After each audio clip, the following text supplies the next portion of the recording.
Yes, yes, yes, yes. Check 1, check 2, check 3.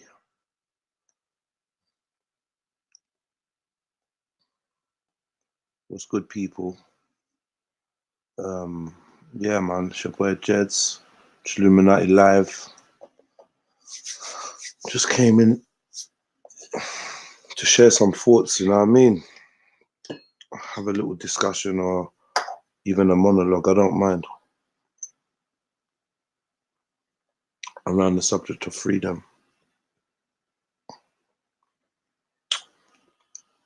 Hope you lot are all having a good Friday. I know it's a busy time. Friday is usually a busy day. But yeah, man, this is like one of them laid back streams. So if you come for Passa or you come for anything other than depth and stimulating conversation or thought, or even just a relaxing vibe, there's plenty other platforms to choose from. I appreciate you passing through. Maybe this one ain't the one for you, but like, you know what I mean? Double back anytime, because we got different flavors for different ravers. You know how the thing's set. Just bear with me while I send a broadcast. I hope you lot can hear me clearly. Rodney K, give me a sign that you can hear me, family. Let me make sure that my setup is up and running correctly.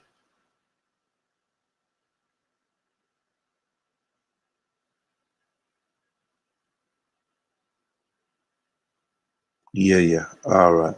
Big up your chest. I'm just gonna share this link with some of the folks. I'm gonna share this link with some of the folks, and then we're gonna start.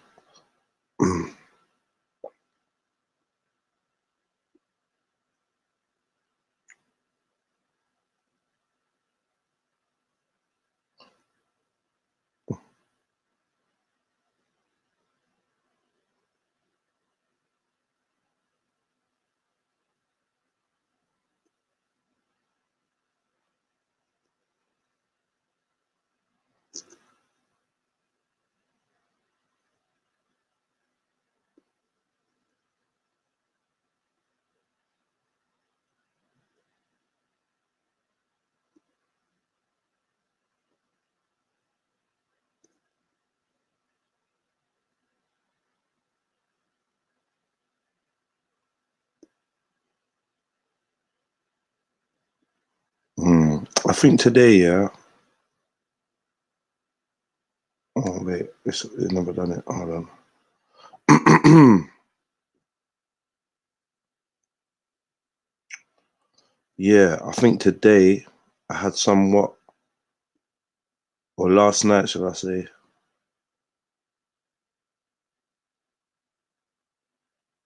I had somewhat of a spiritual experience in my sleep, and it left me a little bit unnerved in the morning.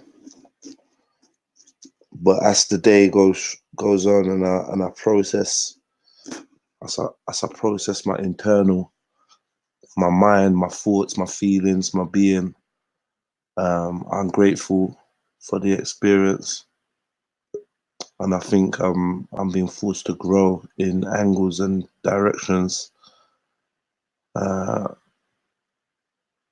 are only going to be progressive for me, only going to be constructive for me.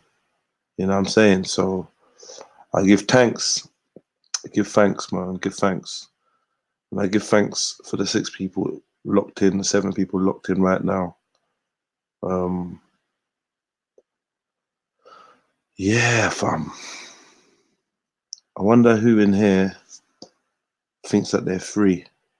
Shizzle, I see you there, bro. Give me a second. I'm gonna bring you in, King. Do you know what I mean? But before I start bringing in panelists, I just want to know, is there anybody here that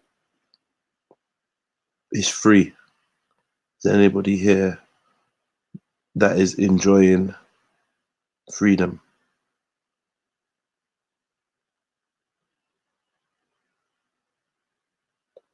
Is there anybody here that does not feel restrained or restricted in some way, shape, or form? Is there anybody here that has their full liberty to hand? You know, let me know. Let me know. Big up J Trill Sniper. I see you, brother. Big up Chisel. Yo. Yeah, what's good, brother? Not man, just playing the division, man, just chilling, man. Even though you was online yet. You say you're in the division. What's the division? What do you mean, the game? Yeah. Just streaming it still, but I'm mute. My mic's muted. Anyway. I was just playing Touch Your Grandma, and then I got to the next tune, and then that's how I knew that you was online. I was like, huh? Sick. Love that, my brother. Yeah, Rodney K. Rodney K says, yeah, let me ask you, Shizzle. Go on, brother. Are you free? Are you free? What do you mean? What? Am I free? Yeah. No, not to a point. No, because if I was free, I'd be able to do what I want. To a point, I'd be able to be free. When you say free, yeah, do I mean is my mind free? Does it mean that my body's free? Would you? You tell me, brother. You tell me. I personally, I don't think. I think we are free to a certain extent. I think let me rephrase. I think we have the illusion of freedom. I don't think we're free because you can't just do what you want. Do you know what I mean? I can't just leave my house. What do you want to do that you can't? No, do? not what I mean. What I I'm mean. asking you. I couldn't. Listen. Chill. I'm asking you. What do you want to do that you can't do? No, I'm saying I can't. No, stop. Shizzle, my brother. Go on. What do you want to do that you can't do? Is what I'm asking you. I can do things, but there's consequences to me doing things. That's what I should have said. Okay. That's what I should have said. Not that I can't do it, because anything can be done. I know it might be private. It might be a bit private or whatever. If you're willing to share with me.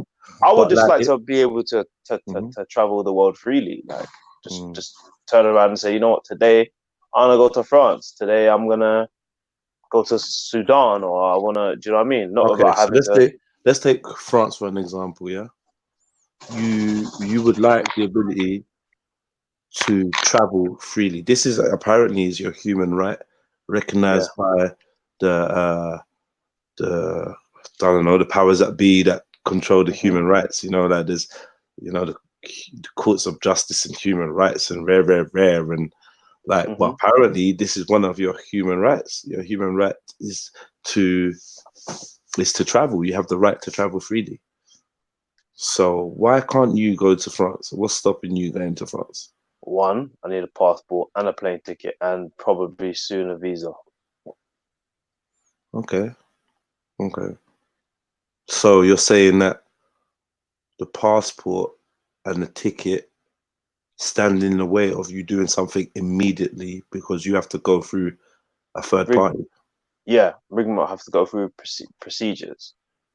Okay. That, do you know what I mean? So ideally, how would you travel in Shizzle's ideal freeness? Boat wouldn't be too bad. I think it's less. So you'd make your way to like Dover. Yeah. You'd buy a boat or make a boat or just take a boat that you saw there, and you'd jump in it and you'd set your course for France. No one would ask you where you were going. No one would. Oh, they would ask you. No. I'm saying we're in your ideal world, bro. Oh yeah, my ideal world. Wait. Before you start, can I just say, yeah, big up to Mr. Lee, bro. Cause like sometimes I feel like I attract people into my reality for deep purposes, and I think yesterday, Mr. Lee, whether knowing it or not, realized. Not when I mean realized, I don't mean clocked. I mean manifested his purpose at that moment of me attracting him. The reason why I attracted Mr. Lee into my reality materialized yesterday. I don't know if he knows it or not, but because of him, I had a massive spiritual experience. Okay. That's probably gonna change. Best Yeah, it's probably gonna change me. Has changed me. Hopefully, has changed me for the better for the rest of my life. So I just want to thank Mr. Lee. You know what I mean, for being an awesome dude and a good guy, a friend, very supportive individual, and somebody that has shared something with me that allowed me to awaken something inside of myself that maybe was dormant, or maybe I was on a process of waking up, and yeah, the process has begun. So a metamorphosis of the spirit has begun internally for me, and Mr. Lee's words and actions were the catalyst. So I just want to big you up, sir. Salute to you. Yeah, so now we're back to Shizzle's universe. We're back to Shizzle's freeness. And remember, you got the freedom to create this concept. So don't let me guide you. I'm not trying to guide you on nothing, yeah? No, I'm just saying like No. I'm saying to you, I don't want to guide you. I don't want you to feel like there's a way to answer or whatever. So we're at Dover. Yeah, this is Shizzle's freedom now. So forget about what would stop you and what that's not a thing now. Nothing is stopping you. Shizzle's freedom. He woke up. He decided he wanted to go to France. He made his way to Dover. That's as much as I guided you. Just I took you to the edge of the UK. There's a boat there. What now? Yeah. What now? No, I'll get on a boat, innit? And obviously, I'm on my way to France. You know what I mean? For a nice little sightseeing. So say you sail unstopped, unchecked, unbothered to France. You get to the shores of France. You moor your boat. Nobody greets you. Nobody questions you. Nobody says, what are you doing here? No one answers for any identification, correct? Well, people are going to ask me for identification, isn't it? They're going to ask me for... Who? Obviously border. You're border people, isn't it? Obviously people of the country. In your reality, in your mind's eye, freedom, there's gonna be a border control. Remember, this is you creating what your ideal sense of freedom would be. So you're creating a border control. Ah, okay.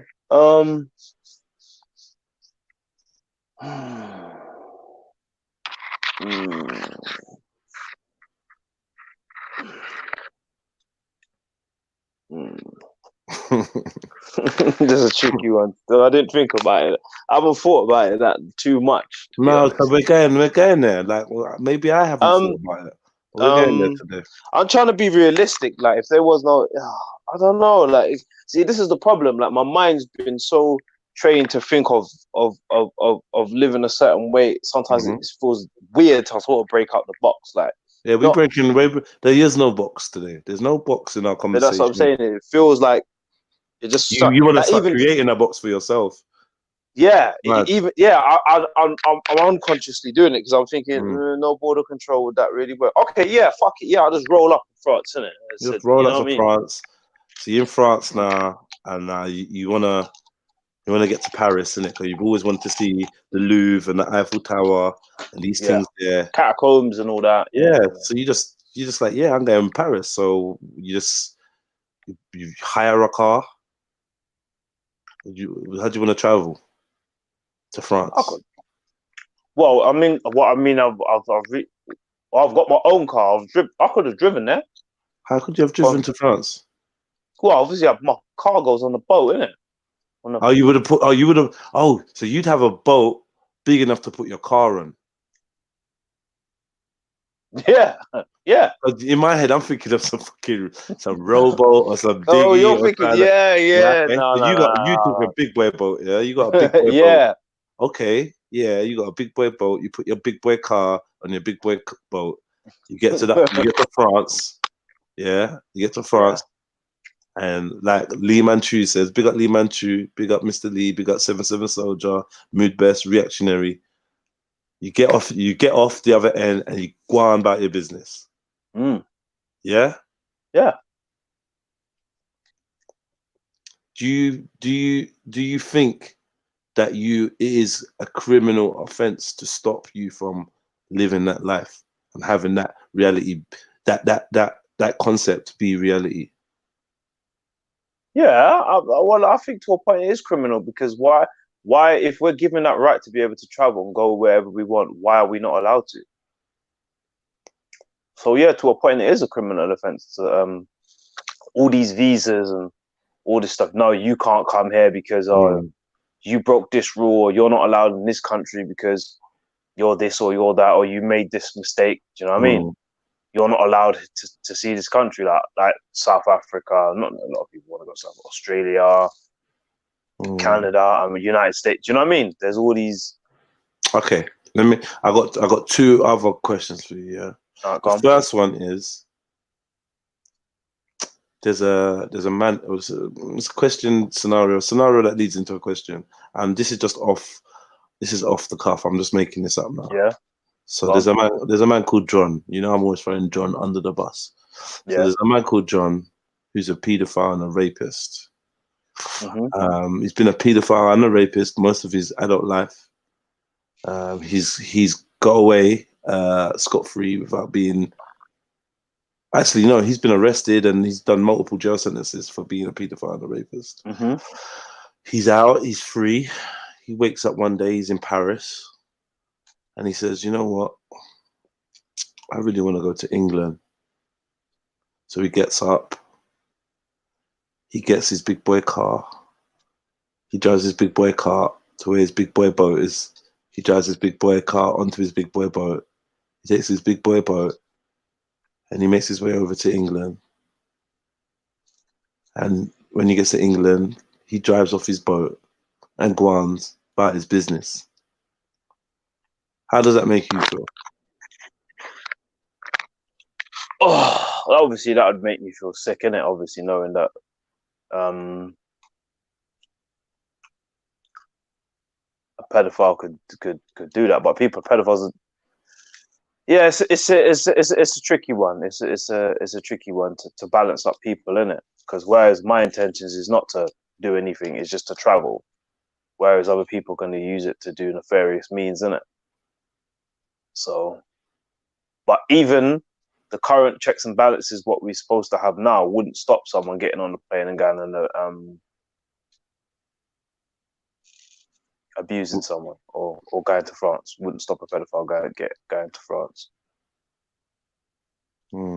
Okay. So I think I'll probably have to do a bit more.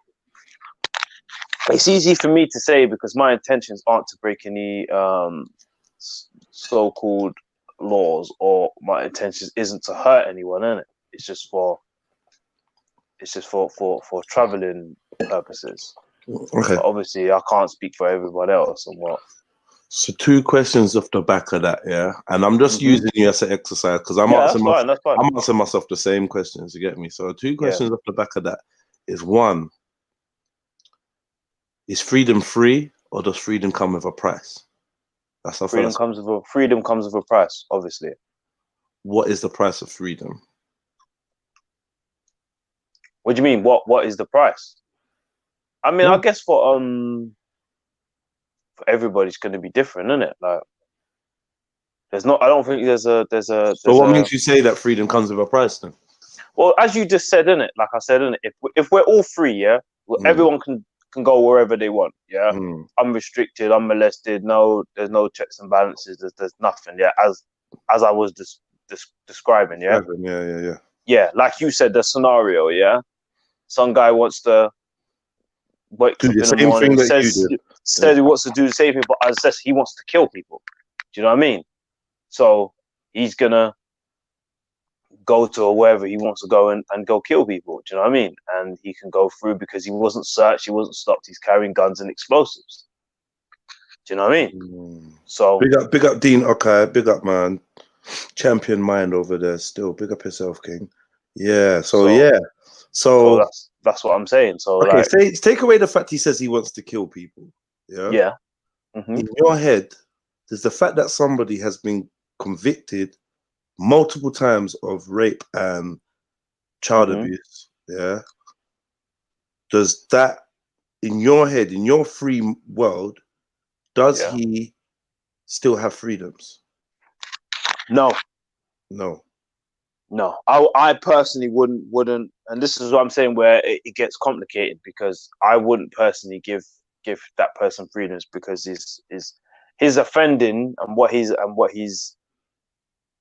way of offending and his pattern of offending is something that's never really going to change. I mean, how you gonna change somebody's mind like that to make them think, oh, like, if you're saying that pubescent girls or whatever are not attractive to them, that they, as far as they're concerned, in the free world, is he not free to think that? he's free to think whatever he likes, yeah, but it's different. Well, if he's thinking, it's acting on, isn't it? Okay, it's the acting. So he's free to Yeah. think. He's not free to act on it because who says so? In your free world, Who says that he's not free to act on it? yeah. Because obviously it's morally wrong, isn't it? Okay, so morals bind us where laws don't. Who decides what? What's moral and what's wrong? Yeah, This is what I'm saying. This is where it's gonna get.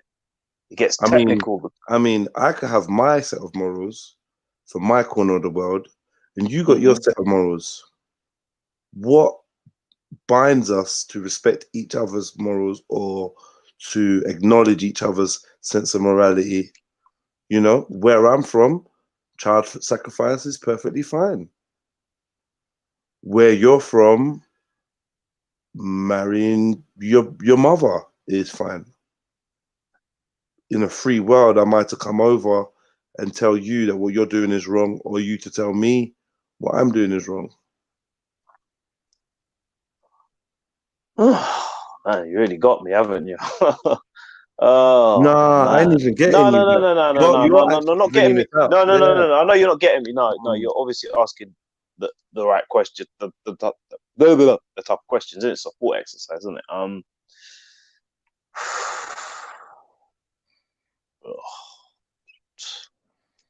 Yeah, I wouldn't even know where to begin. To be honest with you, yeah. I mean, who sets the rules, isn't it? It's society that set the rules, because years ago, child marriage and whatever was legal, isn't it? Do you know what I mean? They were sending this country was sending kids up chimneys and that. So, yeah. I don't know. I have to tap. Not. You definitely got me slumped there. Yeah. I mean, it's difficult to say what. Okay, so Raw Beats is asking a question now. He's saying, Gone. Would the child about to be sacrificed say it's fine? That's a good point. That's a very good point. I couldn't tell you. I mean, if they've been growing up, possibly, if they've been growing up to believe in that culture, yeah, then obviously they will, innit? Yeah, they'd be like, you know what? I'm proud to be a sacrifice for whatever the cause is. As a child, they could be of that mindset. I don't want to use words like indoctrinated or brainwashed or none of that. They're too leading. I just say culturally, he could see that as the highest honor. I'm sure people have felt that way in the past.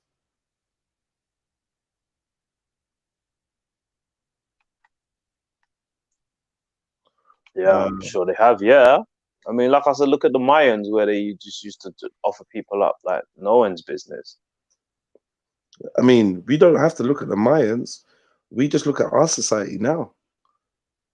Children are cut from the wombs of their mothers and thrown into yellow recycle bins every day. What? That's right. Children are cut and sucked from the wombs of their mothers, sometimes by vacuums, sometimes Oh yeah, I physically know what you removed. mean. Now I was you kind of had Yeah, me. Yeah, yeah, I know what you mean. every day, That's every true. day. It's true. So we already kill babies. We've never, like, mankind has never stopped killing its babies. From whatever ancient times we refer back to, where it's comfortable to see others as savages or their practices as. But when we take that paradigm of culture and civilization out, we see that we're pretty much doing all the same shit we did back then. We're invading or being invaded by genocide. We poison each other, we kill each other, we maim each other, we subjugate each other. Slavery is very much still prevalent.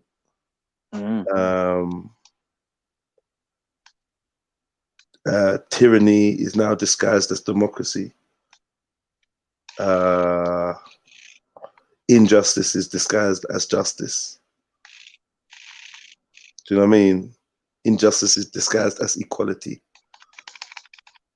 And you know, we still very much, we're back in them times. There's not been much actual evolvement of the human consciousness.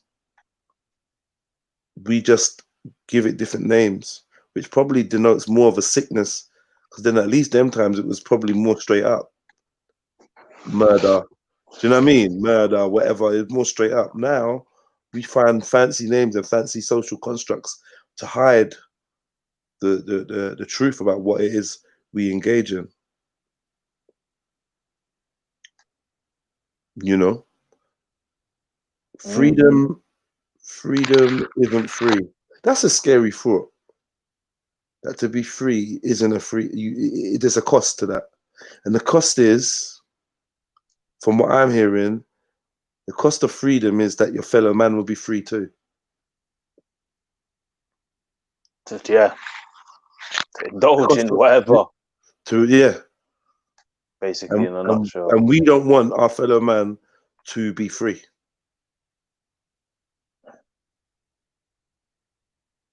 Why is that? What is that? Yeah, is well, that what I'm saying is, yeah, okay, so are you, based on what we've just said, or basically what we just discussed, yeah, how can people be free without restriction?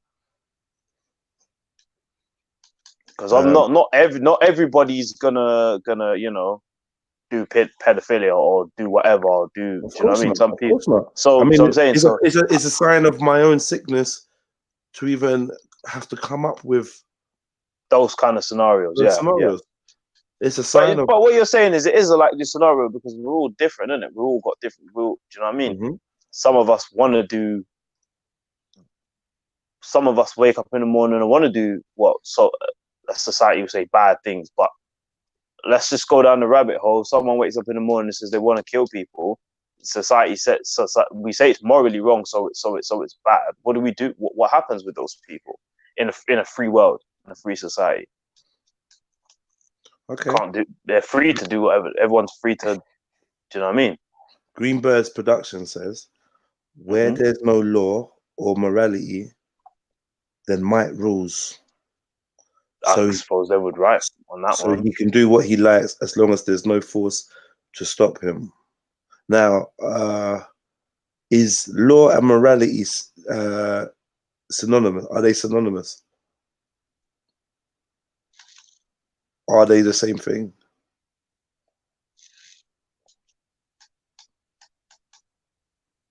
Do laws exist where there's no morals?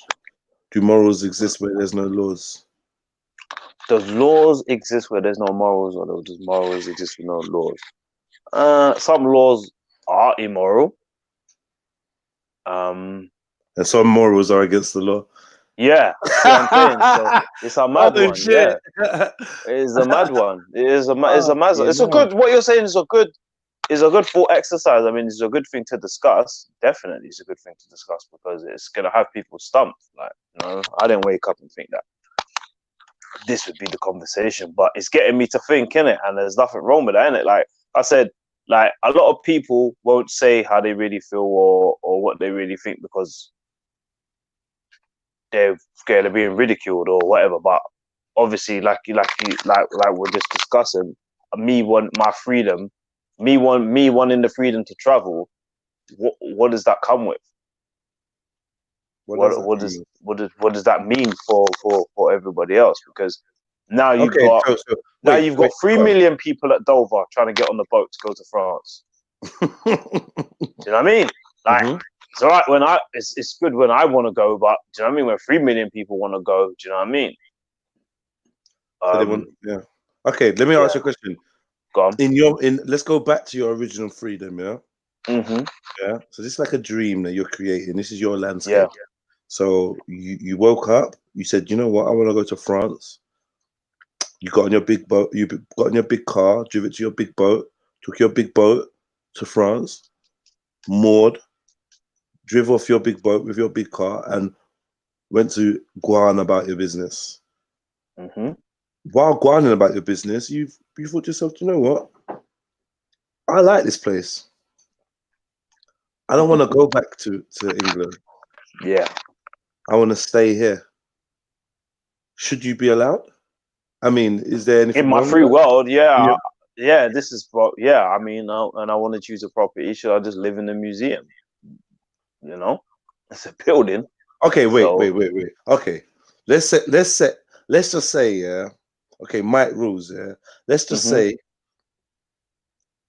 if we observe common laws, the law of the land or God's laws, if we observe the laws that you should not harm others, deprive others of their property, or hinder others' ability to move freely, that might restrict you from just going to any building and saying that's mine. Yeah. But then the thing is, someone owns that. But people would say that but people could say that they own it. People say it's been in their family for years. People could say, like, do you know what I mean? Like you've lived on somewhere in London, do you know, somewhere in Peckham, do you know what I mean? Like you've lived there, but you don't own it. See what I'm saying? Mad. It's mad. Like it takes me back to that thought process of when did man start owning land? When did man start owning? Like, that is a very good question. When does that get to? We live in a world now where man owns land. He owns airspace. He owns sea. He owns like liquid, rivers, water. Yeah. People own that. Yeah. No hand in creating it. Yep, but they own it. But they own it. But who says it was theirs to sell? Who says it was theirs to buy?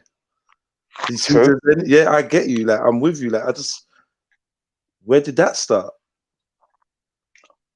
Well, I guess they would come back to who discovered it first, isn't it? And then Finders keepers. Yeah, it does come really does to finders keepers. But then the people who won the wars writ the rules, so they get to say who was who. How do we know that who they said discovered it first?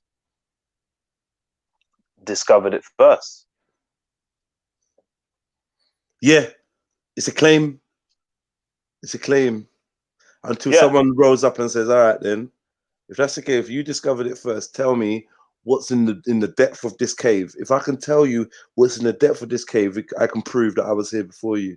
I've just been for a long walk. I fucked off to France to go see Shizzle for 10 years. I'm back now, and I'm claiming my bit of land." Well, that was, I mean, it just makes you think how,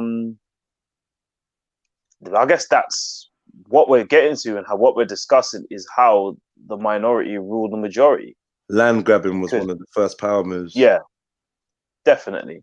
Because they've got you thinking that this is how it should be, and to question it is wrong. Like you were saying, to question it, you've got all these things in place. Like when I was starting to question it, it started to feel weird, but it shouldn't feel weird. Do you know what I mean? it should not feel weird at all. But that was what was happening. Do you know what I mean? It started to feel weird. But like you said, isn't it? Like, you know, people wanna, and then there's rights to buy and that, you know. And then in this country, you got to own your house and own outright, own it for longer than 100 years. You got to get an extended lease. So nobody really owns. Yeah, nobody really owns anything. Do you know what I mean? It's not like other countries where they have like it's in their family, generations. But who's to say that they didn't kill that person and just take the deed for it? You see what I'm saying? So, you know, but this is definitely, the questions you're asking are very good questions, getting me to think. You know what I mean? Like, why do I think that way? Why don't I? But I know if I tried to go to the airport and try to board a flight, I know what would happen. I'd be locked up. Yeah. Because, you know, I got to pay fuel tax. And, okay, no, but tax. You know what? But yeah, because that could be deemed as theft. Yeah, I get that. That could be deemed as theft. You come. We built this.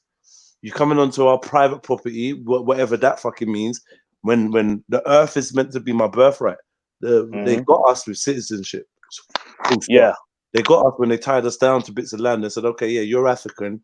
This is where you're from. You don't own it, but this is where you're from, and we tie you down to this." So yeah, why is that? Why is that they Is for control. The ports were created not just for commerce, not just to give and take products for we call it importation and exportation, but also for control. It were their gates, and the gatekeeping is a serious business on this earth that we live in. Gatekeeping, gates, portals. That's what a portal is. It's a portal, and if you can control a portal, then you put an invisible fence, barrier, a visible gate, around a landmass, and then those people in there become subjects. Those people in there become dehumanized. They become less than all they can be because you've limited them to a specific landmass in terms of describing something that is indescribable. Mankind, man, you and I are indescribable beings. There's no limit to our potential. There's no origin to our consciousness, and there's no evidence of where we go once we are no longer apparent. You know, but if you can confine man to a space and say, well, he's from X and he's from Q, then we're done out here, basically. We're done. We're not. We're not everything. We're now something. You already taken away our infinity. Because to be fair, to be born in the universe is to be. Is to be a citizen of the universe. Is to be. What you're saying is, you're right. With the whole citizenship and stuff, they have really got us because,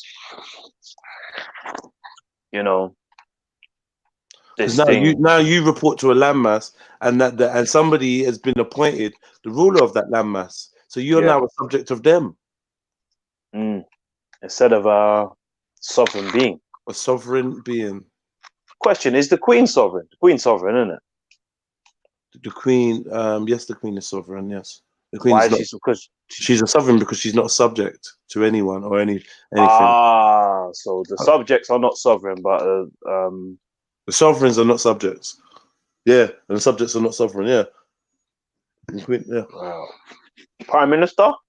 I mean, put it this way, yeah. I think I read a while ago. Remember, when you look in the this is a joke here now. When you look in your passport, what does it say? It basically says that the Queen of this country, if you're English, British, says the Queen of this country is co-signing you to travel as the subject of her realm to other places, and that you should be treated fairly wherever you go because you are a subject of the British realm and the Queen. The Queen is saying basically, this is my G, isn't it? He works for me. Ah, she's giving me that pass. She's Yeah, co-signing. She's yeah. giving me the hood pass. Yeah. So that You get- red book's basically a hood pass from Her Of course it is. Majesty saying that, yeah, 4 minutes. Now check the joke now. Who gives the Queen a hood pass? So she's giving it. Do you understand what I'm saying? Yeah. Well, No they one's say that. co-signing the Queen. But this is what I'm saying. This goes back to sort of similarly what you was going to discuss yesterday, where this goes back to ancient times, where somehow these people were or these people's bloodlines or alleged bloodlines was chosen as sort of, as you would say, gatekeepers. They had the information, and remember, if you go back to ancient times, a lot of normal individuals couldn't read or write. They were illiterate. They couldn't read any text. They didn't understand anything, and this is why those people were given titles and stuff like that, because they were controllers, gatekeepers, or guards, or whatever. They controlled the masses. So that's why. So coming back to, that's why she's got that ability, because generations ago someone decided that her family was divine or royal or whatever the hell you want to call it, which I don't quite understand myself. It's a very good question. God right. Yeah. So they practice their birthrights, whereas we are duped out of our birthrights. This is why they always say that mankind wants to be ruled. Mankind are. This is where that whole, even the idea of chattel slavery really comes from, because cattle want to be herded. They were bred to be so. Yeah, but this is what I'm saying. We've been bred, as Morpheus says, we've been bred into servitude. Bred in captivity. To a point. Yeah, bred in captivity. Yeah. That's what he was saying in the Matrix. Yeah, basically, because we've been told that these people are, we believe it. Do you know what I mean?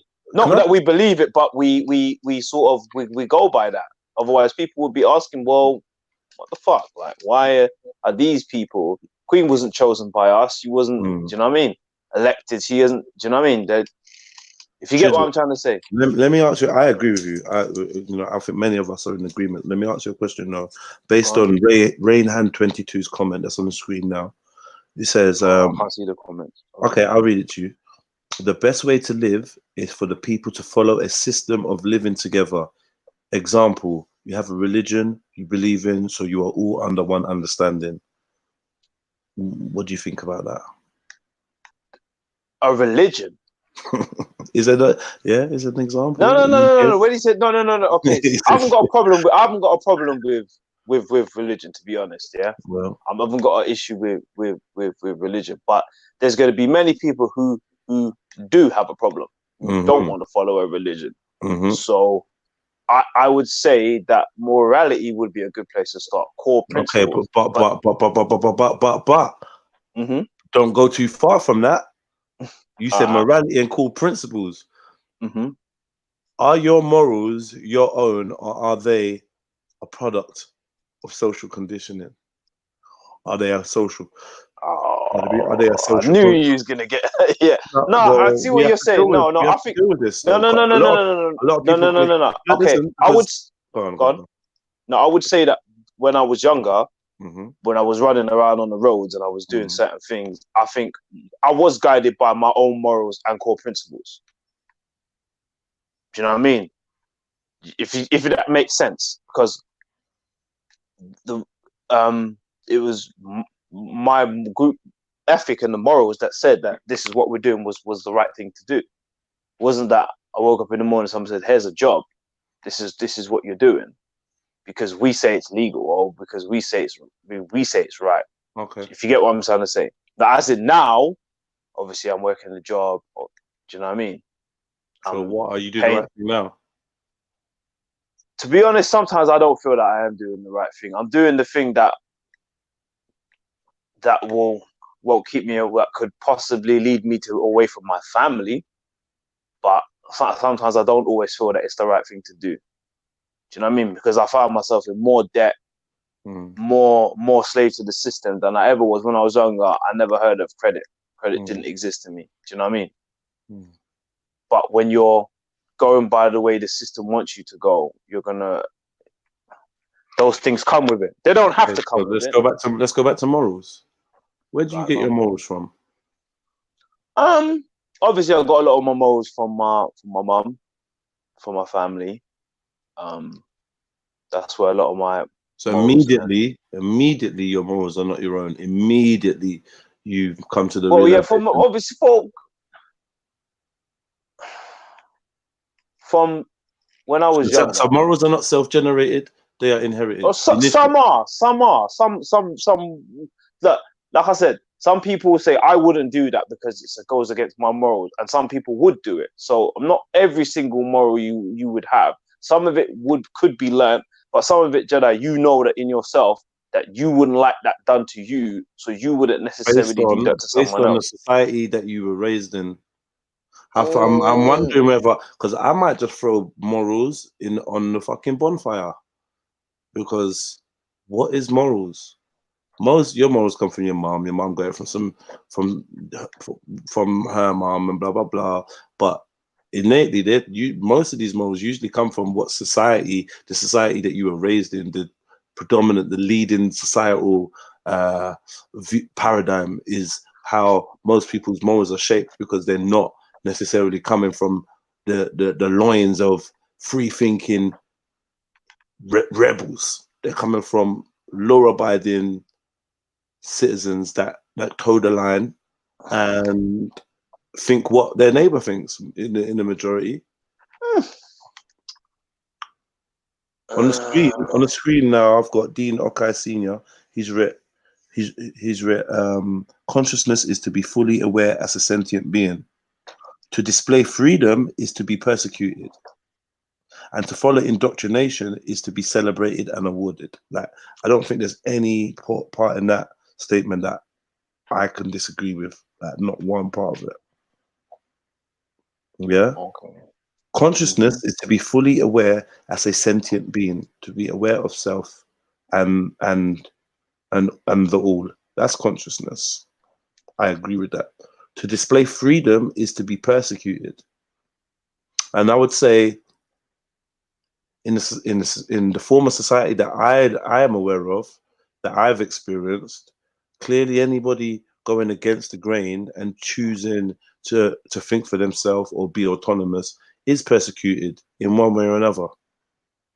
I mean, persecution is a broad thing. You know what I mean? You don't just think about being flayed alive and hung, drawn, and quartered, and do you know what I mean? Stoned. There's many ways to persecute, man. Financially, spiritually, emotionally, socially. Do you know what I mean? And then those that toe the line, those that participate in groupthink, those that log in their username to the hive mind, they get awarded, they get applauded, they get uplifted, they get celebrated. And if you think of society in that way, morals then become something that are usually in tune with the masses. And we know, well, I would accept that just because the masses indulge in something or participate in something has no bearing on whether it is correct for me or right for me or right full stop. Like we said, we talking about child sacrifice in a time where you was taken to the top of a pyramid and your heart was cut out and your head was chopped off and kicked down to the bottom of the pyramid where the crowd cheered. I'm sure that majority of that crowd felt that what was happening was right. Probably the guy getting his head chopped off may not. Probably the only one who thought it was. Do you know what I mean? He's about to lose his head. Yeah. No, I hear what you're saying, but like I said,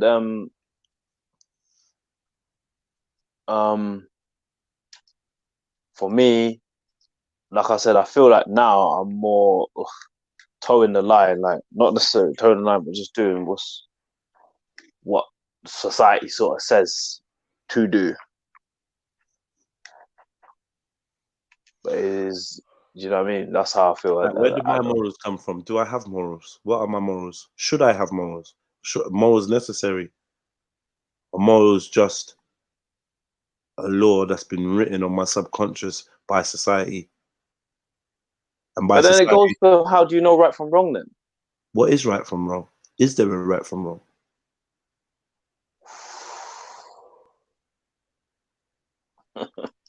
Like we keep going over the same thing. Like, what's right in our society now? Shizzle and Jedi's. We got a land called Shizzle and Jedi land, and we bun weed over there, and you know, we whatever, you know, like we just got our set of laws. But over in Rainhand and Zululand, they run shit different. Weed ain't allowed. Who's right? Who's wrong? Yeah, it's a balance, isn't it? How would you get that Somebody balance? steals from you, chop their hand off. That's Jedi and Shizzle land. Somebody steals from you, you rehabilitate them land, and tell you them not rehabilitate to them, steal. turn the other cheek, or imprison them, put them in prison for life. Is it fair to imprison man? Isn't that inhuman? Do you know what I mean? Like it just throws up. Yeah. Like, I mean, if we could strip ourselves of all the indoctrination and all What yeah, the that's what you're constructs, yeah, who would the we be social and what would we constructs. be? Yeah, that's what I was just about to say. What would we be? Because for so long, what would we do? Like even the things we eat, even the things we like, are we liking them necessarily because we want to like them, or are we liking them just because? I mean, like even me, We are computer programs. I supported a football team based because it's what my father supported, and it's the thing that It's what you do. we could relate on. Yeah. Obviously, I was estranged from him, so Yeah. it's a thing that I could relate to him. Why? And now it's like I'm thinking, oh, my son's already got his football kits. Do you know what I mean? And I'm putting it on him, and obviously, it's something. Yeah. Me and him are a lot closer. We don't have football we can relate on. When I relate to him, I relate to him on the topics that he likes, not the stuff that I like. But it just, what you're saying makes me think that I played football, yeah, because I enjoyed it, but maybe it was because I wanted to connect to connect with my father. I wanted him to see that my brother was a good drawer because my dad liked comics. He wanted, do you know what I mean, to something, do you know? Yeah. So I think what you're saying is true. Like when we look at ourselves, like, do any of us ever had a free thought? You know, did we ever do something is because we necessarily wanted to do it? They say nature versus nurture is the terminology usually used for this type of argument.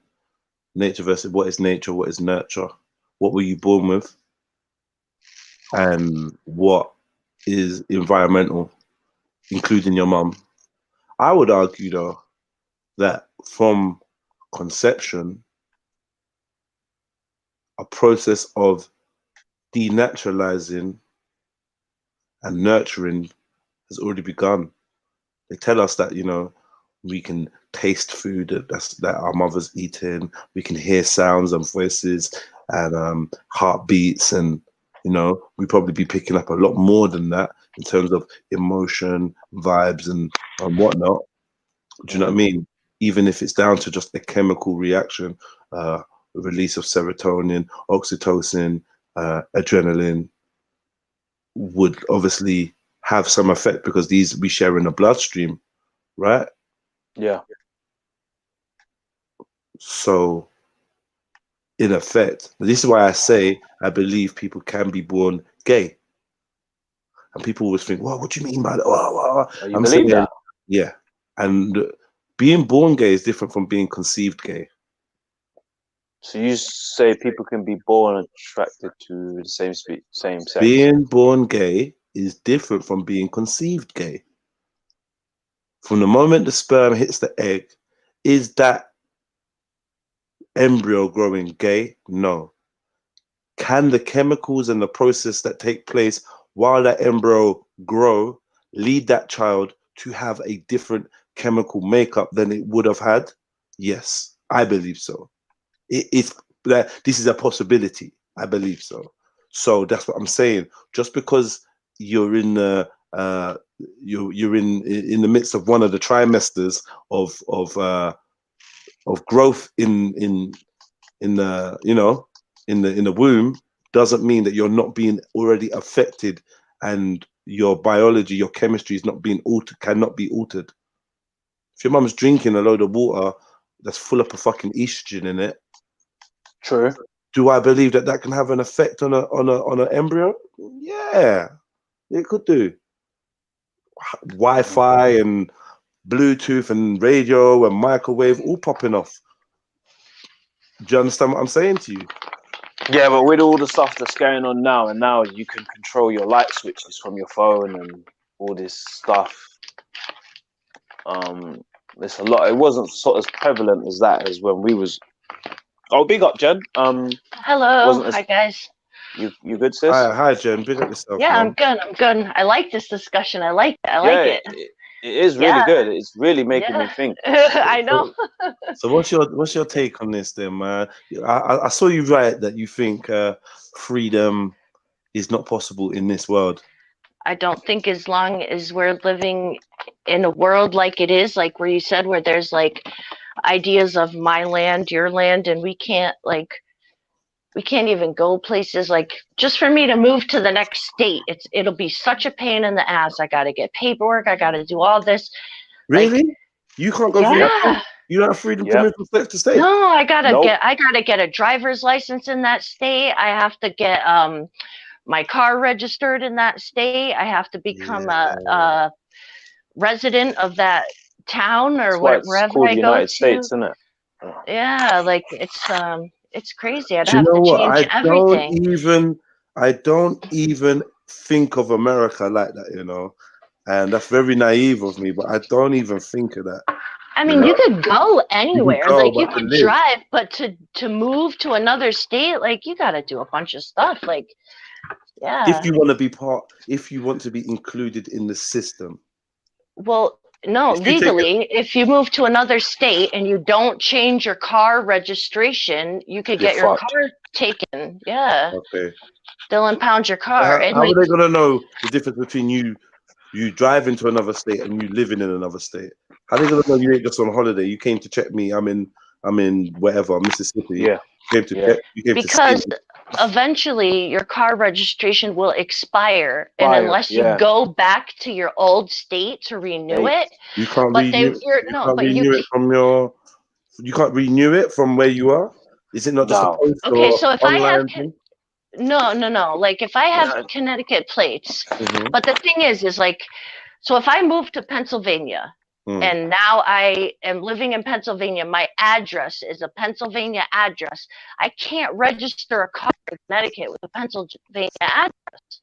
Okay, so how about you don't have an address? How about you driving a RV, caravan? Or you live in your car? Yeah. How about that? RVs have different rules, different registration. They have different plates with different shit on it. Yeah.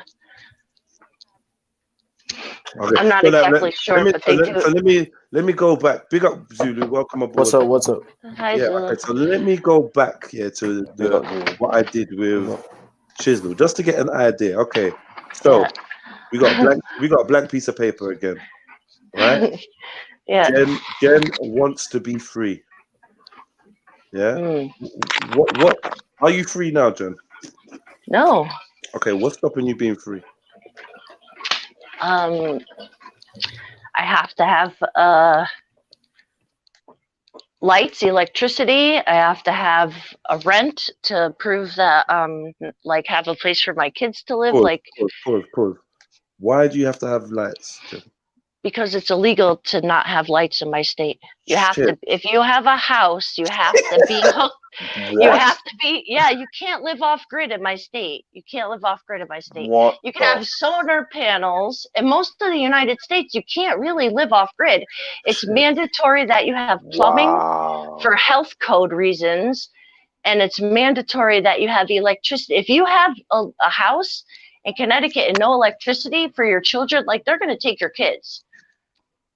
Like, yeah, you have to have, Okay, yeah, you they can't, definitely got you lot on lockdown over there. I thought yeah, it was you bad over can't, there, but no, fuck the me, state's bro, like, that's crazy. unless you're living like on the edge of the fucking Grand Canyon in a tent, but you still like, you still have to have a social security number. You have to have, you know, like an ID. If you get pulled over or stopped by police with no identification, they're taking Yeah, you you're fucked. in. Shit. They're Yeah, they taking want to you know in who you are. automatically. So You can't what do you get a mean? You have job. to keep ID on your person all the time, Yes. or Yeah, if just when you're in your driving. car with no license, you're fucked. If you forgot your license at home, you're fucked. We don't have that over Yeah. here. Over here we have And if your registration visa. and insurance card as well, it has Oh to be in the shit! vehicle at all All times, or the else time. you're not driving your car. Shit. Yeah, it's and you fucked have to over pay there. It's fucked. taxes. That's why the first You thing have they to do pay. when they pull you over is to try and gain jurisdiction of your sovereignty by saying license License, and registration. registration, and insurance. Exactly. Mm. Exactly. And And no matter if you what don't, happens after that, if you don't have that, you're finished. It doesn't matter Yeah. if it's a false right, premise that they've pulled you over. If you do not have those items on you, you're finished. you're done out there. You're You're done out done. there. Yeah, exactly. Yeah. Okay. But the thing is, right? So even just to own a car, if you don't pay yearly property taxes on your car, then they will pull your registration. What the fuck? Yeah, I'm so glad I don't So live in I have to America, pay man. What the- taxes to my town, and depending on how nice a car you have, it goes up. Like the value, it goes by the value of your car. Yeah, they It's really called fucked you lot over there, man. in different towns and cities. Like I live in a city, so it's called the mill rate. The mill rate of a property tax is higher than like some of the towns and like kind of places more out there. So like automatically my driver's license my driver's insurance and property tax is higher just because of where I live. So, Jen, okay, if you own the pencil that hovered above the blank sheet of paper, what would freedom look like for you? Your personal freedom.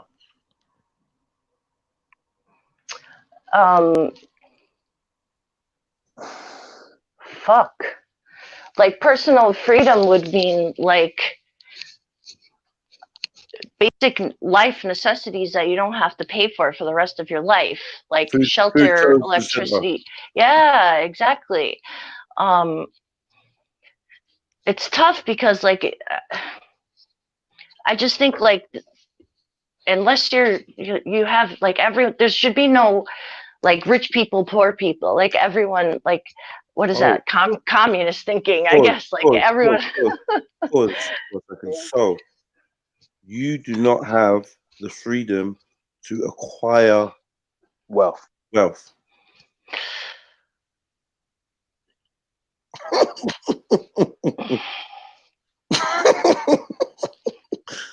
I know he got me. No, because I'm thinking like if I really like if I wanted to, I'm thinking of like a wealthy job. The first thing I thought of was a lawyer, right? So like if I wanted to make big money and become like a lawyer, it would take me like 15 years to get to a place where I'm considered rich. You know, so like freedom, but then like the thing is you have to pay so much money to get there.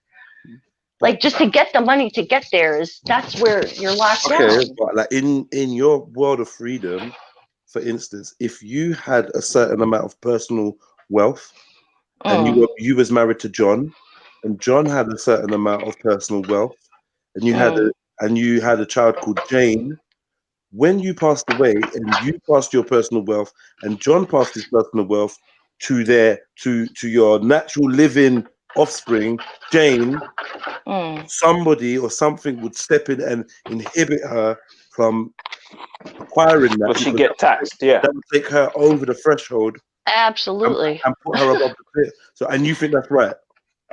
No, that's fucked up. Inheritance tax. No. Wait. But what I'm saying is, we're in your world, Jen. This is your freedom. Yeah, I don't know. Like like freedom would have to be like no system. I don't know, like, but then like it wouldn't work on a larger scale, like outside of my own self, because humans are fucked up. Humans are fucked up, and like they do need some kind of rules, because I feel like a lot of people are fucked up. Oh, they need some kind of rules. You don't need rules, but humans do. I think no, I'm including myself as in humans. So you think I need rules? I think. Fuck. Why? You know what I mean? Yeah, he's gonna get you thinking. Like No, Jen, like you know what? Yeah, right now. I don't know. No, but Jen, you know what it is, yeah? In Jen's world, I need rules in Jen's world. Do you know what it is, Jen? Yeah, you just gotta be honest, yeah. There's no right or wrong answer in it. Like it's just what you were doing it. Like no one can't judge you in it. Like it got to the point where what you gotta understand is a lot of your thinking is part of your social construct. So when you start to think certain things, you start to think. It's like it happened to me. Is like, oh shit. So I wanted to go to France, yeah, and just go there just to travel. But then I was thinking, then 3 million people might want to do what I just did. Do you know what I mean? You start to think once you start having to think outside what you want, right, you want it becomes. That's what I'm saying. It's hard to separate your own personal freedom without you adding society in it as well. Because I feel like we're kind of interdependent, you know, like one of the restrictions to our freedom is the inability to detach from quote unquote air quote society. Yeah, this is one of the major liberties that have been taken away from us. Like you pointed out straight away, Jen, your ability to be off grid. Yeah, that's what I think really like. Yeah, not here, but like so my, I guess, idea of freedom would be like, yeah, moving to somewhere remote, living off grid, and you'd have to be completely self-sustainable. I mean, that's kind of the closest I think we could get to freedom in this world. Yep. You'd have to grow your own food, produce your own, do the whole water thing, the compost, the whole 9 yards. Like, so basically, what a lot of the Mormons do out in America. Yeah, like I guess the Amish people. I wonder if the Amish people, like, Amish people, they're not really free, because they're like secluded to their land, like they don't leave, you know, like. So I don't know. Are they really free? Yeah, it's just a question. I don't. Now, what are you saying? You know, in America, they got them like Amish people. Like they live, you know, they get their goats, and you know, they don't really have electricity. They don't really. Right. I've been to like where they live at like 2 or 3 times. Okay. So you can enlighten me what it's like there. It's like it looks like colonial times, like the 1800s, like horse and carriages, freaking butter churns and shit. Like it's kind of like a school field trip. It's like really just, and it's like now that I think about it, were they just actors? Like, are they just acting to make tourism money? Yeah, you know, right? That's done all around the world, by the way. You know. Yeah, like maybe they're just actors. Who knows? People that leave their traditional ways of life, go back on the weekends to do tours and act like they're living that life. I mean, yeah, that's wild. They probably were. I'm no, but you know what? I watched the program where they had these Mormon kids. Yeah, they would get them drunk and they would indulge in stuff that they weren't allowed to do, like dating and stuff like that. It was crazy, man. I don't know. I know there's a lot of those like fucked up Mormon camps, like out west, like Oregon, Washington, like out there in the middle of nowhere. It's where like they busted that guy for like child marriages and shit like that. Oh, fuck, man. Zulu. Yo, Zulu, my brother. Wow, right after you mentioned the Mormons. How can you do me like that, bro? Nah, man. Nah. Nah, it's me that brought the Mormons up. No connection. Tell me something. I just want to know, are you free, my brother? Yeah. You are? 100%. Okay. So what is freedom to you? Freedom is to be able to choose to be righteous. Okay. Freedom is to, so what is righteous? Yeah, that's what I was gonna say. Righteousness Well, he's is gonna go to the Bible for that, right? the divine state, is being divine. It's synonymous with God, divine, the Most High. That's righteousness. The more you reflect the Creator, the more you're righteous. And how do you how do you get to reflect the Creator? What tool do you use to do that? The messages the codes and the messages he's left on this earth for us to decode and to understand and to assimilate into. So basically, you're saying you gain freedom through the Bible.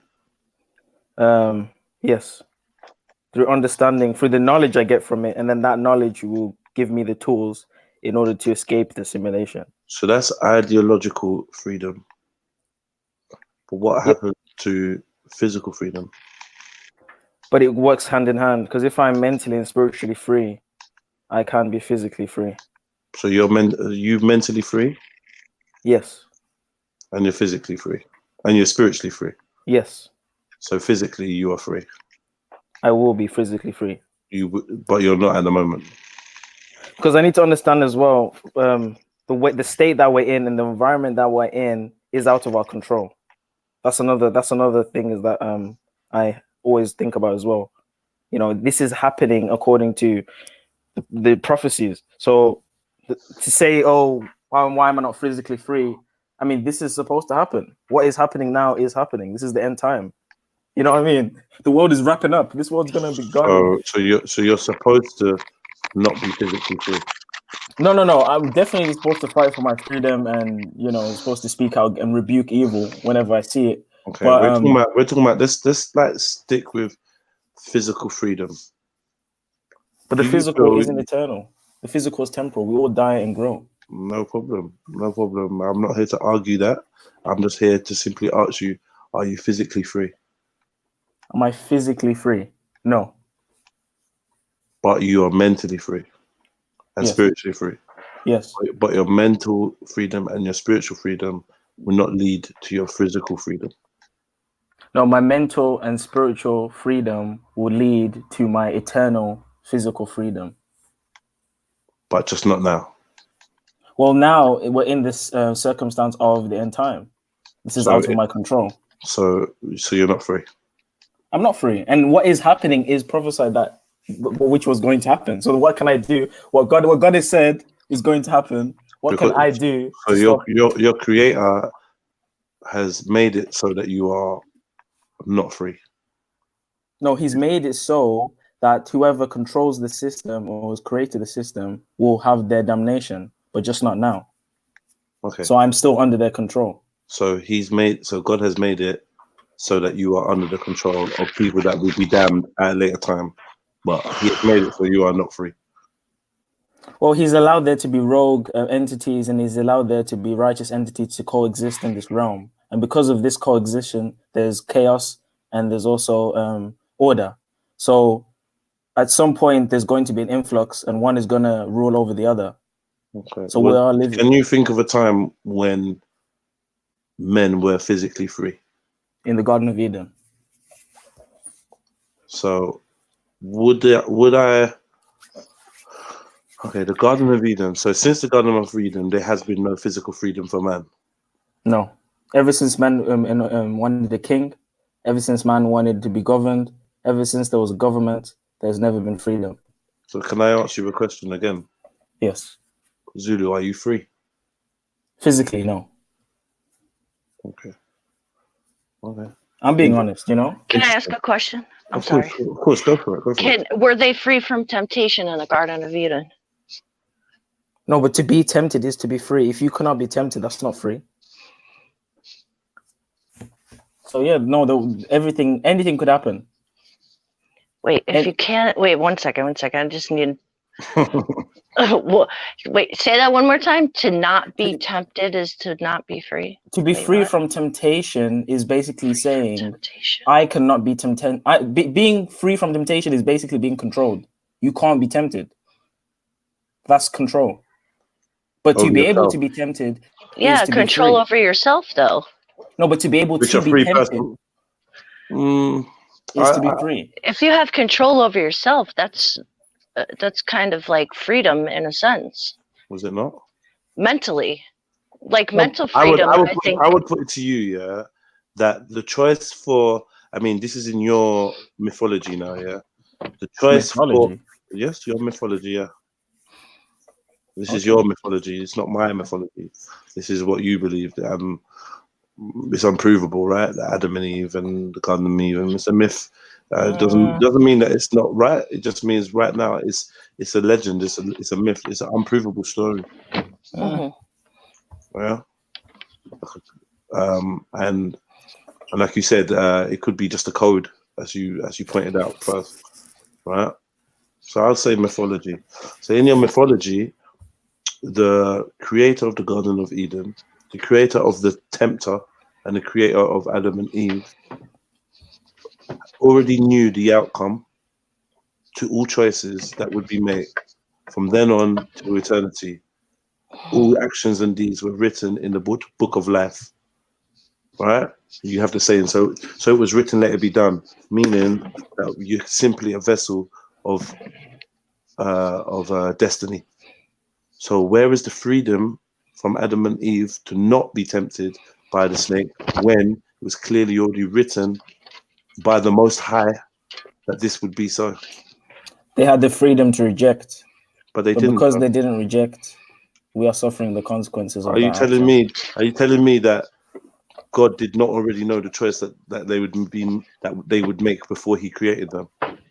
I would say God created them with the capacity to rebel, to truly be free, which is the sacrifice of creating a free will being. Did God know? Because even then, you sound like you're contradicting that everyone's actions and deeds are written in the book of life before they were done. You sound like you're contradicting that. Everyone's actions are written in the book of life as they are done. Not as they are done, before they are done. Don't try and change it up.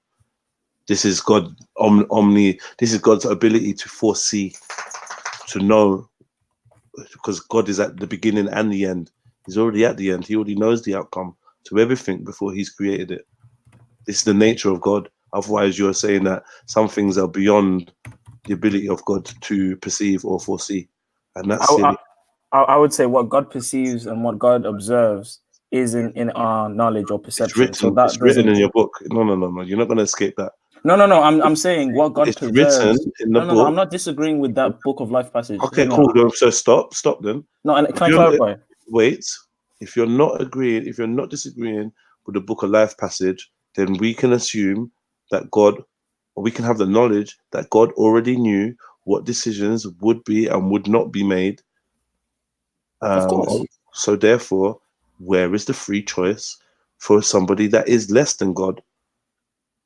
Yeah, but the free choice, his knowledge doesn't affect what I perceive that I'm doing. It can't be a free choice if it's already predetermined. No, but his knowledge of what I'm going to do isn't in my knowledge. So I'm living as if I choose. And it's a game. It's not, you're living as if, but you are not actually choosing, because there's only one choice, and that's the one that God knows you're already going to make. You don't actually have the option to go against what God already knows is going to happen. I don't agree with that. So you can go. So if God says if God written a book of life, Jalad's going to go left, I have the ability to go right. Well, what if God doesn't tell you you're going to go left? He's not going to tell me. He's not going to tell me. That's what I'm saying. You're still choosing. Listen to me very carefully. Listen to me. Come on, Zulu. Keep breathe. No, seriously. And when I say this, I'm not trying to patronize you, my brother. No, I hear what you're saying. Yeah? James, I need you to breathe, yeah, and just let it be. Like, you don't have to defend everything, bro. Yeah. Sometimes just let it be what was written. God predetermines the actions, thoughts, and deeds of His creations, yeah, and He writes them in the book of life. Everything is already written in the book of life. So if I now face what is perceived to me on my level, non-creator, non-most high, yeah, on my level as a choice, ultimately The choice that I've made has been predetermined. It already exists. And this is why it's written in the book of life. God is privy to the choice that I'm going to make. Therefore, my choice is not a free choice. It is one of me following destiny of what was predetermined. You believe in predetermination. You believe that God has already decreed because you believe in prophecies. You believe in things of this nature. So you don't believe in free choice. You don't believe in free will. It's an oxymoron for you to believe that Adam and Eve had free will, even if they cannot perceive the fact that it's like a magician saying, pick a card, any card. Don't show it to me. Don't show it to anybody. Is that the 7 of diamonds? Okay. You probably did. Yeah, 7 of hearts. Okay, can I give you a scenario to see where I understand what you're saying, because we've had this discussion before. I understand what you're saying, but can I give you a scenario? So let's say I'm able to see what you're going to do, but I do not interfere with anything you are doing. Am I determining your free will just by knowing what you're going to do? It's no free will. The only way you could know what I was going to do is if there was no choice. If I had no ability to go against that. It's the only way you would know for a fact, 100% certainty, undoubtedly, that this was going to be what Jedi selected would have to be is if the dice was rigged. Because there should be 0.00000% chance of your failure of predicting what I'm going to do.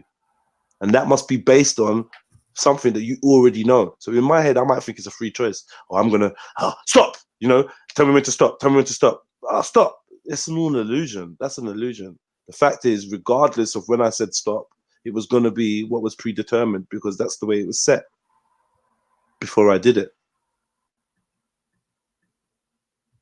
So as a conscious observer, knowing what you will do still affects your free will? Well, in science that observation alters an experiment. That's true. So, I mean, what are we saying? It's written in the book of life before you do it. How could they be? How could they be an ulterior decision? How could it be? How could I go right instead of left if your God has written it in the book, saying that Jedi will go left? How do I truly have a chance to go right if the Creator Most High decrees it that there is 0 chance of me going right? I will be going left. Then I don't have a choice to go right. Even if I don't perceive it, even if you don't perceive it, even if nobody else but the Most High perceives it, the fact still remains. For it to be written and for it to be accurate before the act means that there actually was no choice. Just an illusion of one. Wait, so does destiny negate freedom? Of course. In that sense, we can go into multiple destinies and blah blah blah, but we're talking about an absolute here with the Creator writing it in a book of absolute truths and facts. It does, huh? Yeah. I mean, there's different types of destiny. I mean, I'm sure like we can go to destiny, that's separate. But this form of destiny, this Abrahamic form or this Christian form of destiny with the omnipresent, all-knowing God, the Alpha and the Omega, the beginning and the end, the Most High, the creator of all things. Therefore, creator of the future. There is no future. With God created the future. God created the past. He created the concepts of them. He created the contents of them. Nothing can be done. So when we talk about free will, it's a fallacy. It's literally a fallacy, and it's something that I've undone many a religious man with. They just end up running around in circles, and then hitting me up with the God moves in mysterious ways we can never understand. Bro, I've just logically and calmly disproven free will, and it gets this deep. Yeah. Many people believe that, okay, many people believe in free will, but then when I ask them, did you choose to be here? They stutter.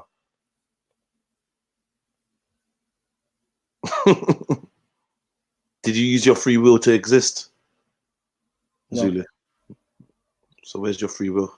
But disproving free will doesn't disprove the Bible, because I'm not disproving the Bible, bro. That's not even my attempt. the word free will is not mentioned in the Bible. We talking about So free It's just one I could be concept. wrong on my free will ideology, because that's not even in the Bible. Fair enough. Fair enough. So you'd be willing to accept that we have no free will and that we are. I mean, ultimately, we don't. It's God's will. Ultimately, I say that to the Muslims as well. That say Allahu Alam. but are we not living in a simulation of us choose? Like, for example, I can choose to pick up this mug and drink this tea. You can, but it was already predetermined whether you would or not. But I'm not aware of that, so it doesn't affect my experience. Your experience doesn't affect reality. How does it not affect reality if Because everything I'm doing has a consequence? Yeah, you think John's your dad, but really it's Jason. Doesn't matter what the fuck you. Doesn't matter what the fuck you thought. You understand what I'm saying to you? That's your experience. Yeah, in your experience, John's your dad. In reality, Jason is. Therefore, I can only be judged on what I know. Whether you're judged on what you know or not doesn't negate the fact that you are not having free choice there, bro. You're not in sync with what is actual, just what you perceive to be, and that they're two different things. Do we have to be free willed?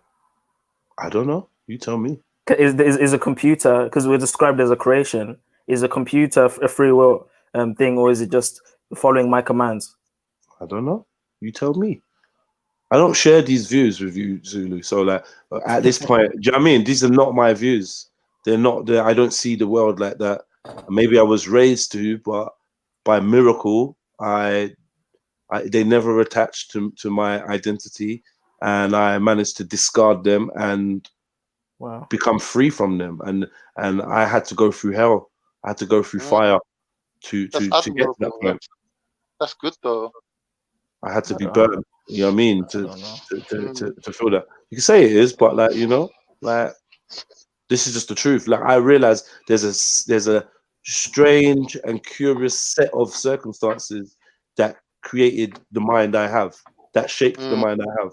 And I don't think I don't think everyone just wakes up thinking in the way I think. Just like I don't just wake up thinking the way you do. You know what I mean? Yeah.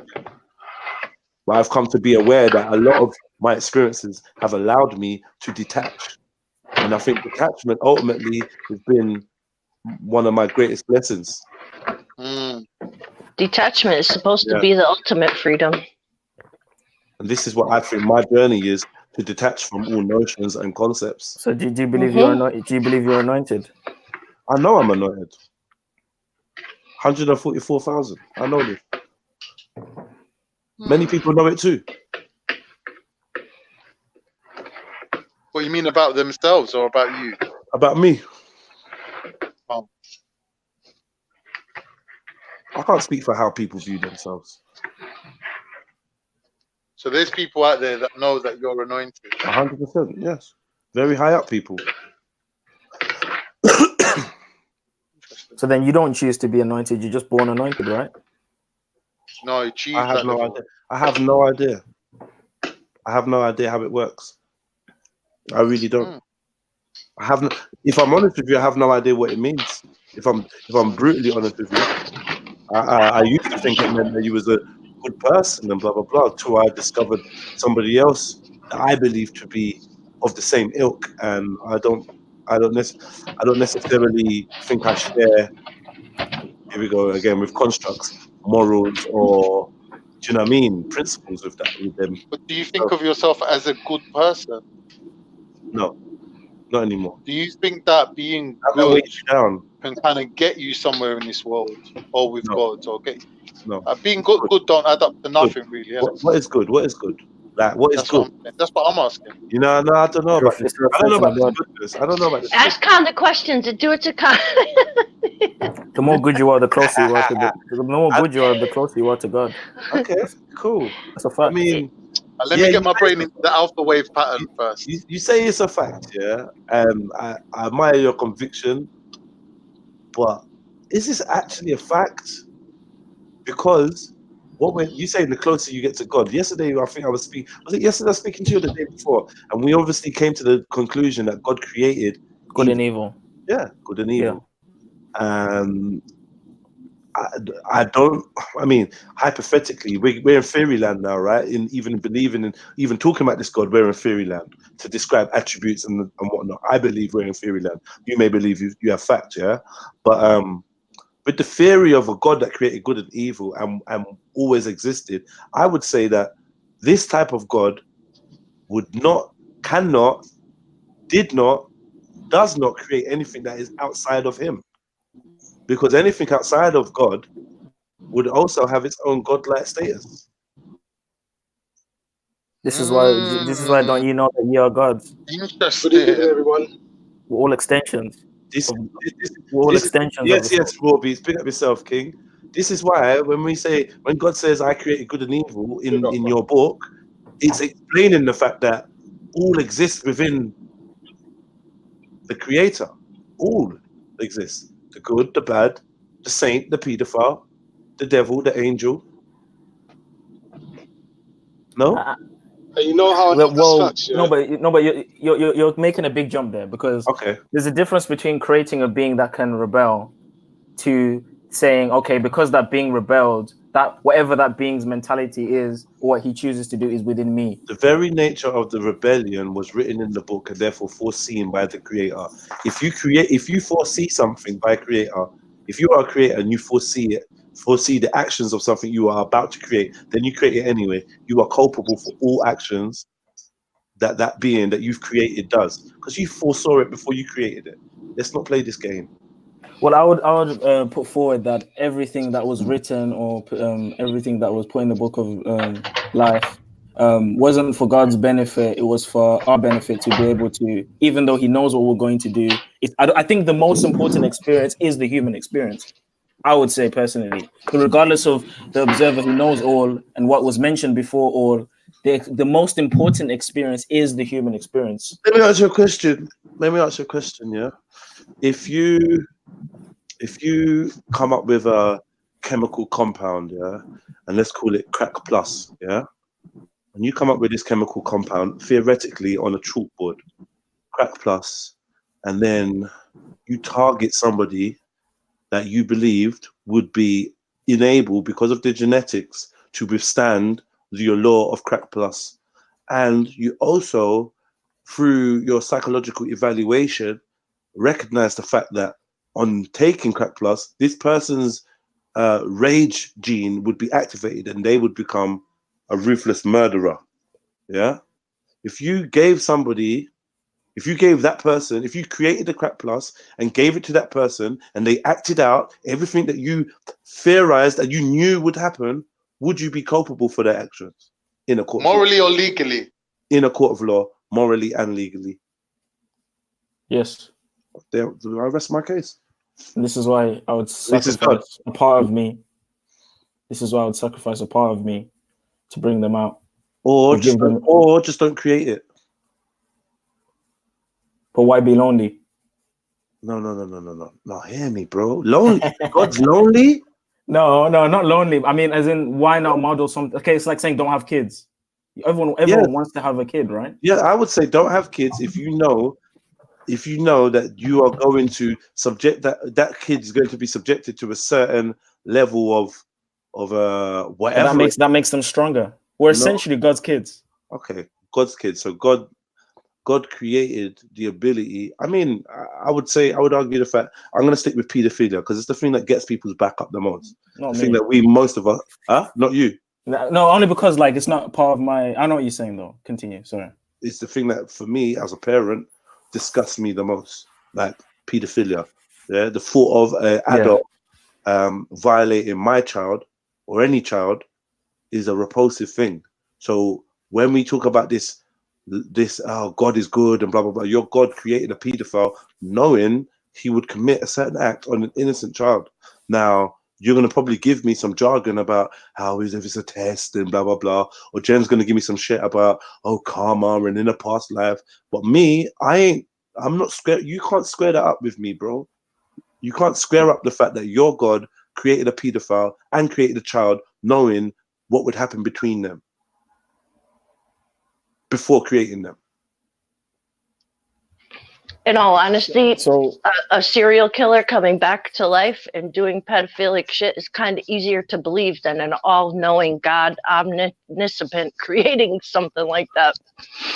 That's just my opinion. well, this is the It's sacrifice. easier on the ears, you know. This is the sacrifice of allowing rogue elements in your creation. Rogue elements. This is what happens. Like, for example, name me two things out of control of God. Name me one. Me and you. When you say out of control, like every factor of anything, do you mean in that sense? Or anyone who has their own willpower is out of the control of God. Oh God. So then when you say allow alam, yeah, you believe you can go against the will of God. You can't. Nothing's out of the control of creation. Wow. God only allows things to happen. Wow. Yeah, you're right. Nothing can go against the first Muslim I've ever just like Job. First Muslim I've ever said that things are outside of the will of God. Wow. So that's shirk. Just like Job, my will is on the level of God's. That means I can will stuff to happen against what God wills. Yeah. I don't know. So God's will is you not. You can do whatever you want right now. You can throw yourself out of a window. You could kill someone. You could do whatever you want right now. You're free. But it's part 100%. Of God's plan, though. That's I've had many Muslims break it down to me. I mean, that's not true. This is part of God's plan. If I throw someone out of a window, God willed it. God's plan isn't that we all die the second death. It's that we all have eternal life. But because He knows what will happen, He allows things to. For example, Job. He allowed Job to go through all that to prove to Satan that Job would not curse him, even if he went through all of that. So if bad things are happening to people, it's not that it's God's will. So He made a human suffer for his own ego. It's that He steps back for His glory to be shown. To prove a point. To prove how great He is, He steps back. Yeah. So He made a human suffer for his own ego. He didn't make the human suffer. Let's not forget the actions of human beings. We can act chaos to each other. Why do we attribute that to God? The fact that we act chaos upon each other. That's another thing that a lot of people do. They blame God. Why God did this? But you, in your perception, you did that. And it's not that you didn't have a voice in your head that said, don't do this. Because we all have reason. We all have conscience, right? We're just going to throw that out the window. There's no conscience. There's no, oh, don't do that. Oh, and then there's a tempting voice. There's no parallels between your mind. It was just, I'm just following God's will. I'm just killing. Or I'm just following God's will. I'm just doing this. Because I know in the grand scheme of things, you're right. The book of life, all that, you're right. But in our perception, in our experience, we have a conscience. You know what I'm saying? I think when Muslims say it was the will of God, they're not talking about things that was within their own remit. They're talking about things outside of their own will and remit and power. No, because they'll be like, "Oh, why did you?" No, because Muslims are fully responsible for their own actions, and they will be held accountable for that. 100%. But they also say that anything that happens is nothing can happen outside the will of God. They also say that. So I don't know where you've been. I mean, obviously, I'm happy that you have your own take on things, and I can't lump everyone in together. And I don't want to generalize. There's many people that follow Islam that have their own take on things. You know what I mean? I think that's healthy. But what I would say to you is, from a mainstream narrative, nothing is outside of God's will and the way. No, but it's like the Prophet said, God allows it to happen. Like I said to you, He's given us our freedom. Like I said to you, I mean, I've had in-depth conversations where they say God allows it, and should God choose to intervene, He could. So for Him to not choose to intervene but to know what was was about to happen before it happened, nothing is outside of God's will, because He has to sanction and that there's even a part in the Quran that says that. But you're still responsible. Wait, please wait. There's still a part in the Quran that says you're followed by an angel, and a jinn, and God gives permission to either one for certain things to happen. They have for any of His followers to be harmed. It has to have God's permission. Yeah. So you're under the influence, but ultimately it's your responsibility. What you do. Listen to me, brother. That's true. Listen to me. God's permission. If God gives permission for me to stab you, yeah, and God is the all powerful, what are we talking about? If I give permission for my child to be stabbed in the court of law, even in your eyes, am I guilty or not guilty, bro? What do you mean? Gave permission?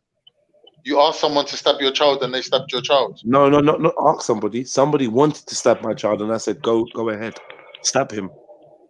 He's upstairs. Yeah, are you responsible for that child? Yeah. Whereas I had the ability. Is God responsible for you? God cannot be immoral. You lot, come on, brother. What are you lot talking about, man? God cannot be immoral. All right, cool. Anyway, let's get back to free. Anyone, Go on, look at it as a thought experiment. Is there anything outside of everything? No. No. So how can it be anything outside of God? Then basically, if God, I'm not saying there's anything outside of God. That's Khan. Well, so okay, Khan, can you make sense of that? Yeah. So when you say, "Is there anything outside of everything?" Yeah. What I'm saying is God ain't a thing. So when you say, "Is there anything?" Yeah, that means a thing is what exists within outside creation. of the all? What exists outside of the all? I can't know that. It's beyond my human brain, because my brain only deals with logic, the thing, your creation. Your brain is a marvelous thing, bro. Your brain is a marvelous thing, and religion. Yeah, but you can't contemplate nothing. 1 second.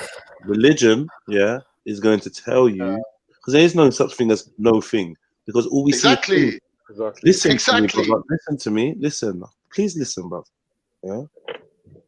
Religion will tell you that you reach a limit of your capacity to conceive, to fathom, yeah. And I would tell you that what you've reached is the limit of your religion to explain what you experience.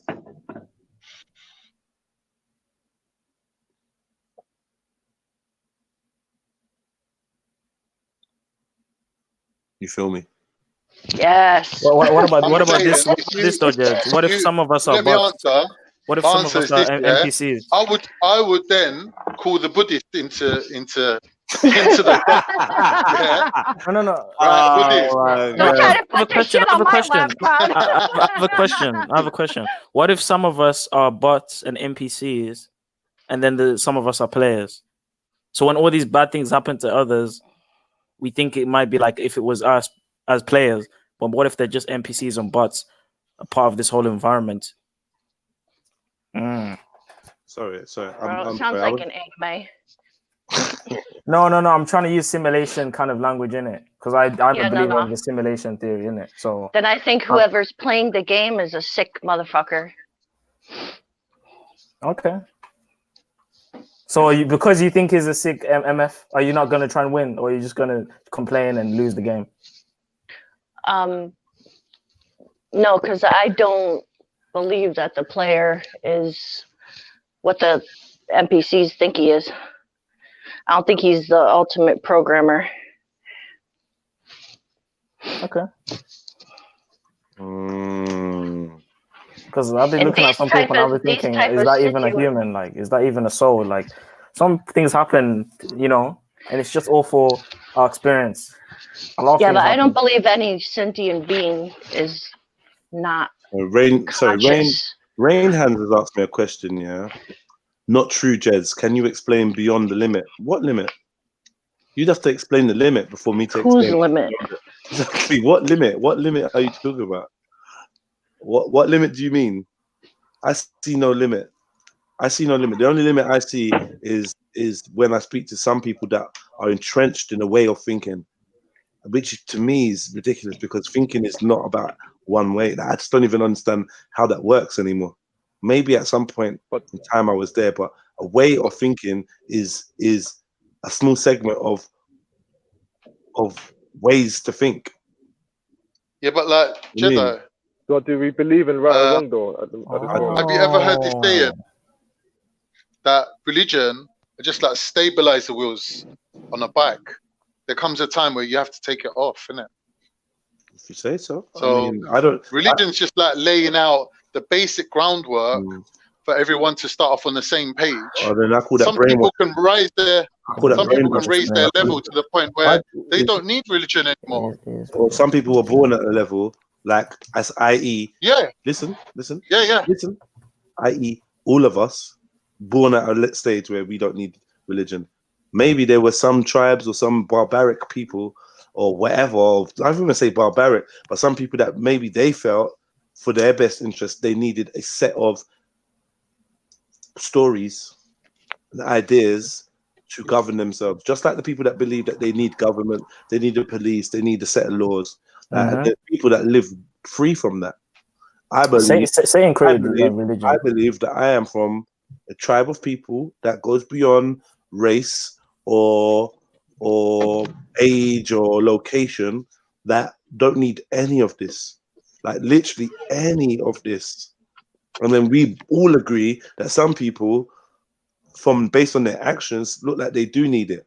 But if they were given the equal chance, if they were given the ability to be born with a certain mindset, or free of a certain mindset, even better. Let me say, born free of certain mindsets, they also may not need that. They also would be the type of person that don't need that. I think it's our social conditioning that forces us to need religion. Yes, bro. What? So I know you don't believe. Obviously, I know you believe that we're beyond this like level of human beings, and we're beyond this. So do you feel like at one point we can reach the levels of our Creator at some point? You know what? I don't know. And the reason I don't know is because I don't know what the level of our Creator is. So you don't think any of the codes give us any no idea. to him? So is it just rubbish books? Bruv, it's a book, innit? It's a book, like, and I'm not saying it's a rubbish book, but it's a book. It's not. As long as it's a book, it is limited. Thank you, bro. Because I believe anything. Man-made. As long as it's a book, then it's limited, bro. Like, we talking about something so big, and then we're gonna think that it's in a book of what 600 plus pages. Really? So there's no even hints to anything. It's just a fairy tale. There's nothing. I'm not. Have you ever read the book? One second, Khan. I'm gonna come to you. Yeah. You just obviously this is your book. I asked you about freedom. Your instant response was to basically refer back to a book. From where I'm standing, you seem bound to physical pages. But I've had a spiritual experience with this Holy Spirit, which has confirmed my beliefs. That's limited by your perception. Yeah, exactly. If I told you that your spiritual experience was through a set of lenses that were tailor-made to fit the paradigm that you already had consciously, subconsciously, that paradigm is going to be what your subconscious uses to communicate with you. Hence why I will dream about a guy that I knew in 1999. Not because that guy is relevant, but because my subconscious is using that language to communicate a much deeper concept to me. 100%. And yeah, this is just how psychology works, right? So if you're going to have a religious experience, archetypal. Yeah, archetypal. Yeah, you might see somebody or something that represents a specific thing in your subconscious, and it's expressing it as a black cat or as a bowl of fucking maize. But it's not a bowl of maize. It's something much deeper than that. Whenever I sin, my spirit grieves. It's like I've become a new being. But what is sin, though? You're just guilty. You're guilt-ridden. But that's what you've taught to. That's what you've been taught to do. That's what. It's not being taught. I genuinely have a spiritual experience, like brother. No, but I'm saying if you were not raised, yeah, I understand. I've had many spiritual experiences, and they proved my truth something different than yours. So I'm just saying, like spiritual experiences are, in fact, limited to your perception and only shape your own personal truth. Because remember, a sin to you could be salvation for me, though. So yeah, to that perception.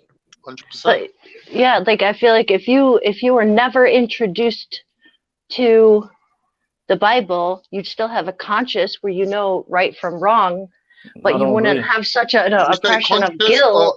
Because most of our laws are built based off the Bible in the modern day.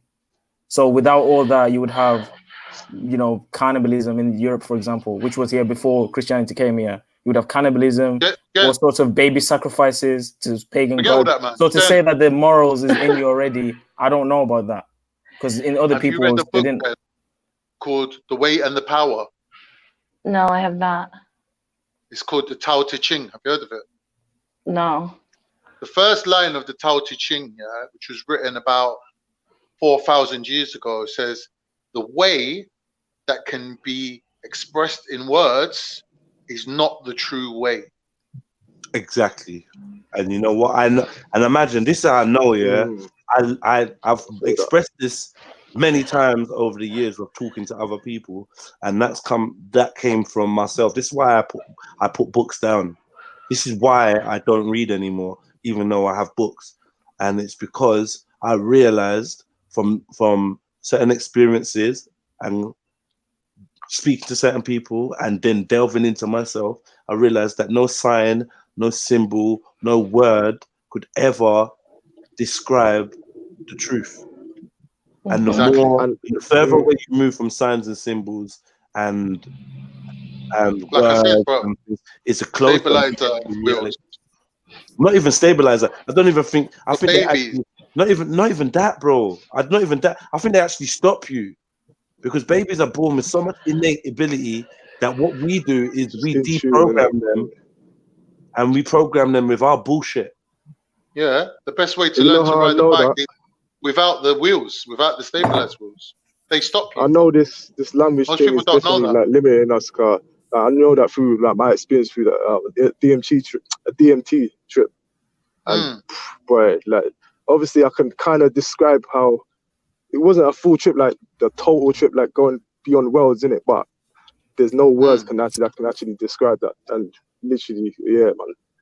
I mean, that's why you can't. All I can, yeah, that's why it's some of the deepest dreams. Like I don't give a fuck how lucid you are, whatever. Some of the deepest, most profound shit. You gonna wake up. You're gonna know you had it, but you ain't gonna know you had it. You ain't gonna be able to recall nothing. Yeah. You just left the vibration of it. That happened to me last night. I mean, that happened to me last night. I fell asleep. But could those experiences ordering magic mushrooms off the internet, yeah, because of something that Mr. Lee sent me, and I just traveled somewhere mad. I took a zinc tablet as well, and I think I actually purposely put myself in that position.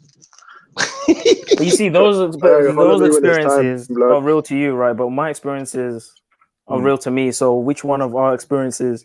Because I've had similar experiences, maybe not extreme ones like you've described, but I've had actual experiences that I wake up, I'm like, what the hell is going on? And I swear, and I'm like, I feel like vomiting sometimes. Like this is very deep, intensive, you know, I'm sure experiences. How was mine not? I'm not saying that you're saying mine is not true, but like, you know what I mean? You know what I'm trying to say, right? Like, no, it is true to you because truth is personal. But then none of us are true. Then if it's only true to us, which one is actually true? But no, you know what it is. You know what it is. You can't judge your truth by other people. Yeah, and once you start, you need to even supersede what you, like I said, like we said, the images and stuff that you see. If you can strip those away, there's a realness behind that. They're all allegories and metaphors for what you are actually saying to yourself or what is being said to you, whichever way you want to see it, right? It's like interpreting dream. It just comes in a form that you can understand.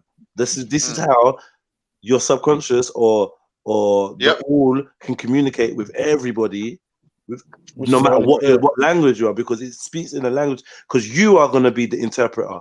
You are going to be the person that interprets it in a way that you can understand it. And this is why but the cognitive part of your brain. Yeah, this is why the viewer.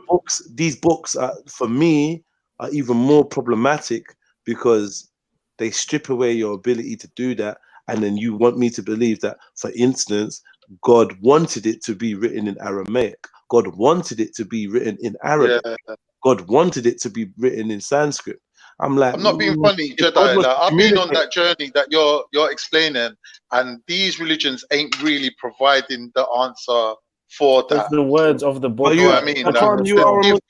different, But yet you are a Muslim. Am I wrong in? yeah, alhamdulillah, but that's a That's different the thing. oxymoron.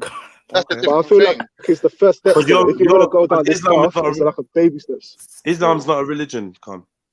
You know what you're It's a saying? religion, but what I'm saying is, if you're going on this journey of spiritual growth and self-discovery, Islam's not providing you with the answers for that. If you want to know about how to live on this earth and how we can all live together and what's the best system for that, then Islam is trying to provide the answer for that. Well, from my understanding, the Bible is just For you a to take guide in Islam order to that enter level into that the you want to spiritual go realm. on. Sorry to cut you, bro. Go on, go ahead. I was saying, Sorry. from my belief, the Bible is a guide in how to escape this realm and enter into the spiritual realm. But with what the Islam, Bible if you want to take it to that level, you need to be looking Oh. into the spiritual and mystical practices of Islam, which Like is nothing to Sufism. do with what you're. Yeah. So it's But nothing then- to do with what you're hearing about at the park, where they're talking about the law of God. That's a completely different science, you know. And really, Islam has been stripped of that. So what? That's why we're getting this very rank and file version of Islam, where it's standardized and it's all like Wahhabism, and this is the law and this is the road and this is what we have to do. And but when you're looking at the Islam that they're hiding from you, then you see like there is a battle within Islam between the mystics and the lawmen, let's say. But you say the laws of God, yeah, but then we don't even have the laws of man. It's better yet, we don't even know what man is. Like, so, well, the laws that we're living with today is a combination of like the laws of Moses and the Roman law that's become British law. So that's really what we're living under at the moment. But when we're talking about spiritual, metaphysical realms, like them laws don't really apply so much. Okay. All right. Cool. I'm loving this conversation. I'm keen to try and reroute it back to. We haven't even left the subject, by the way, so I'm not saying that we have, but let's just a reminder what we're discussing. We're discussing freedom. So, Raw Beats, yes. Are you free? Not really, no. Just go back. Just go back as well. Just stepping inside. Okay. Real loud in a sec. Unfortunately. He's not free to. He's not free to even speak loud. No, it's gonna get real loud in the background. We cool with that, man. We cool with that. You know, the Rugrats is deb out. So, Are you free? You said not really. Well, I was gonna get ready for. I think I was gonna go gym and then get ready for Todd's thing, innit? No, Roar, not now. Oh, like shit. in general, No, no, I'm not. 100%, no. You're not. No. Far Why? from free. Why? I feel like I'm very limited on my choices. I live in a world with other people and their choices as well. And I mean, day by day, I feel like I'm not doing the things that I want to do. Why not? I'm not sure if it's down to my choice or Okay. other people's choice. Okay. So you're exploring the possibility that your lack of freedom may be down to yourself. Yeah. Because I know I can do. That's what I'm saying. In my heart, I know I'm autonomous. You know? I can do what I want, but I know there's consequences. You know? So you're a slave to the fear of the consequences of you acting upon your freedom.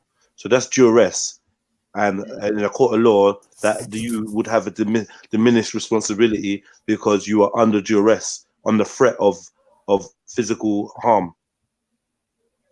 Physical harm, and it could be down to other people's happiness as well. But then that's definitely self-inflicted. If you're worrying about how other people feel, do you know what I mean? If other people's feelings inhibit your freedom, then that's definitely self-inflicted. I more want to explore. I want to more explore the fact that you don't feel safe to practice your freedom. Physically safe. Say that again, bro. I know that's something I've always kind of struggled with from young, like just balancing what I want and what other people want. for what other people's happiness and my happiness, I should say. So are you saying that what makes you happy might make others unhappy? Yeah, could be. Like if I wanted to do what the fuck I wanted to do, yeah, 100% it would definitely make a lot of people unhappy. So this is down to, is this down to morals? Is this down to That's Ethics, compassion. morals, compassion? He's compassionate. As a No, child, caring. you've been indoctrinated with this belief that you can't just do what you want. No, but because what he's saying, that he's worried about it upsetting or hurting other people Yeah, or it's been causing drilled them into to him be as a child. unhappy. Right, but that's compassion. That's not. I don't It's know. not. It's not. It's you've been indoctrinated as a child to believe that, you know, you have to think about the greater good. You have to think about the whole family. You have to worry about everyone around you. And that's normal. But, you know, it's like you've been given this piece of bubble gum to chew. And within that stretchability of it, you're stretching it in this direction and that direction. But really what you need to do is just spit the whole thing out.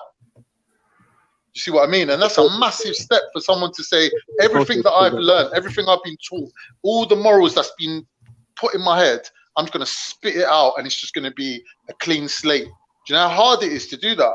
That's literally like, you know, taking a red pill. Do you know what I'm saying? Like, that's because you're still searching inside your remit that you've been allowed. They're saying, okay, this is what we're telling you. You can stretch it and pull it around and find your own way in this world. You get me? But you're still trapped inside that bubble gum. When you spit it out, then you have to start from scratch. And it's a lot of work to start from scratch. So most people are reluctant to do that because it takes a massive effort to do that. Do you know what I mean? But what my question to you would be, yeah, is if every time you had a decision to make, if you just based it on what you want, yeah, what is the worst thing that could happen? That's a good question because I need to find out what I actually want then. Right.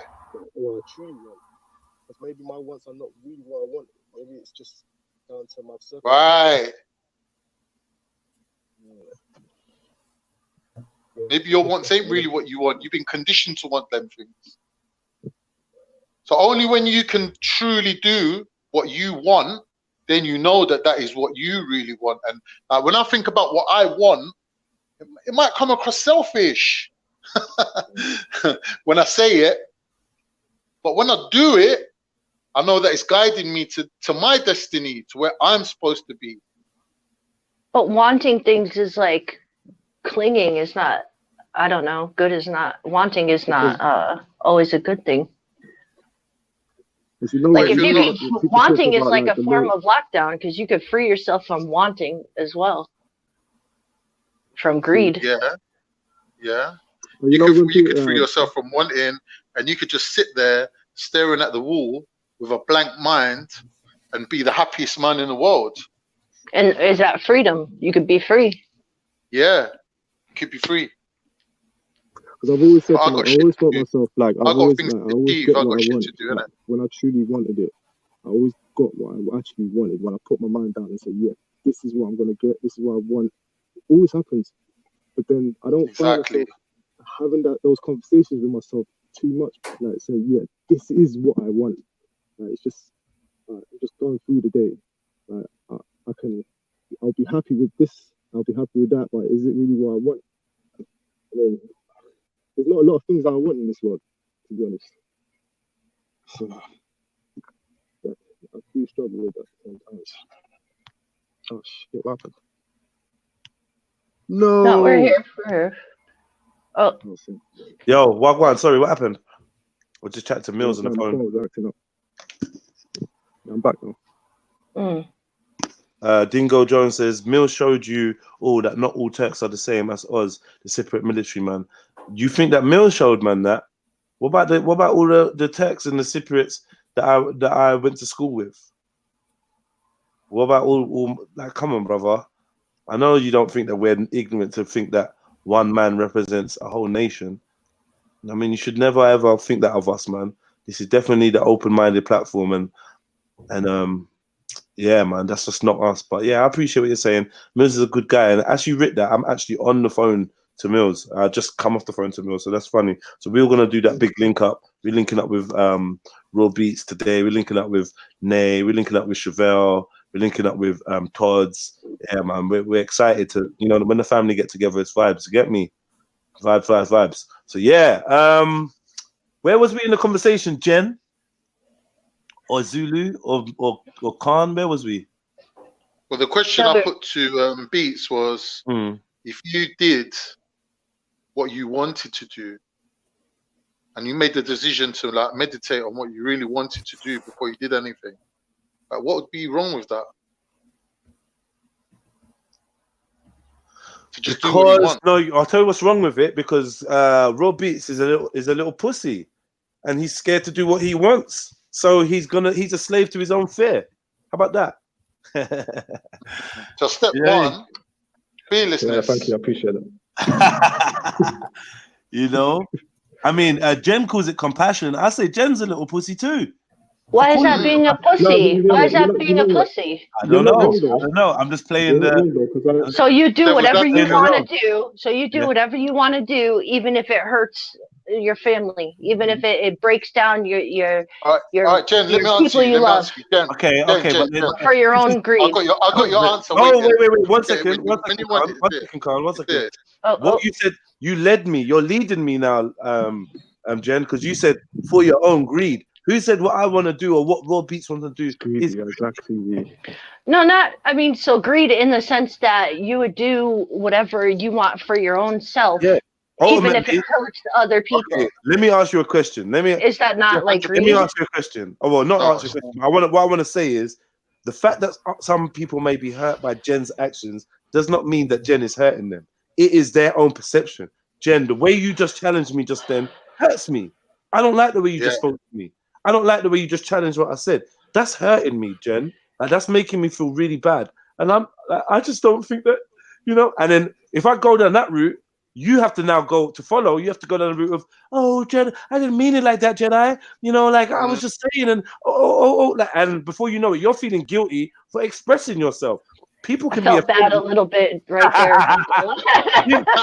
and this is what I mean. This is what I mean. I'm not gonna lie, I was like, oh shit.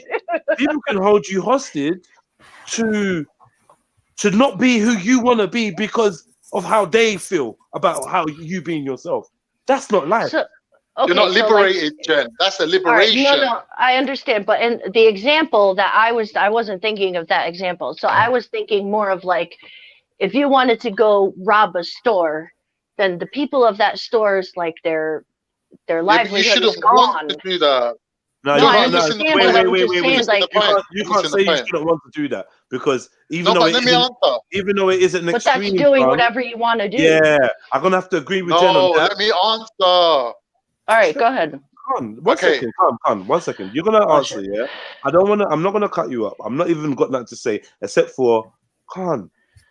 Hear your level of conversation and match the level of others. You're really like, I don't want to be patronizing. You're very, very intelligent, very open-minded, and some people misconstrue it because I think that you could pay a little bit more attention to how you communicate at times. As I do, but you can turn something into a bit of an argument where it's not that. Do you understand what I'm saying? So, but cool. go forward, brother. Go forward. Cool. So this is the answer, Jen.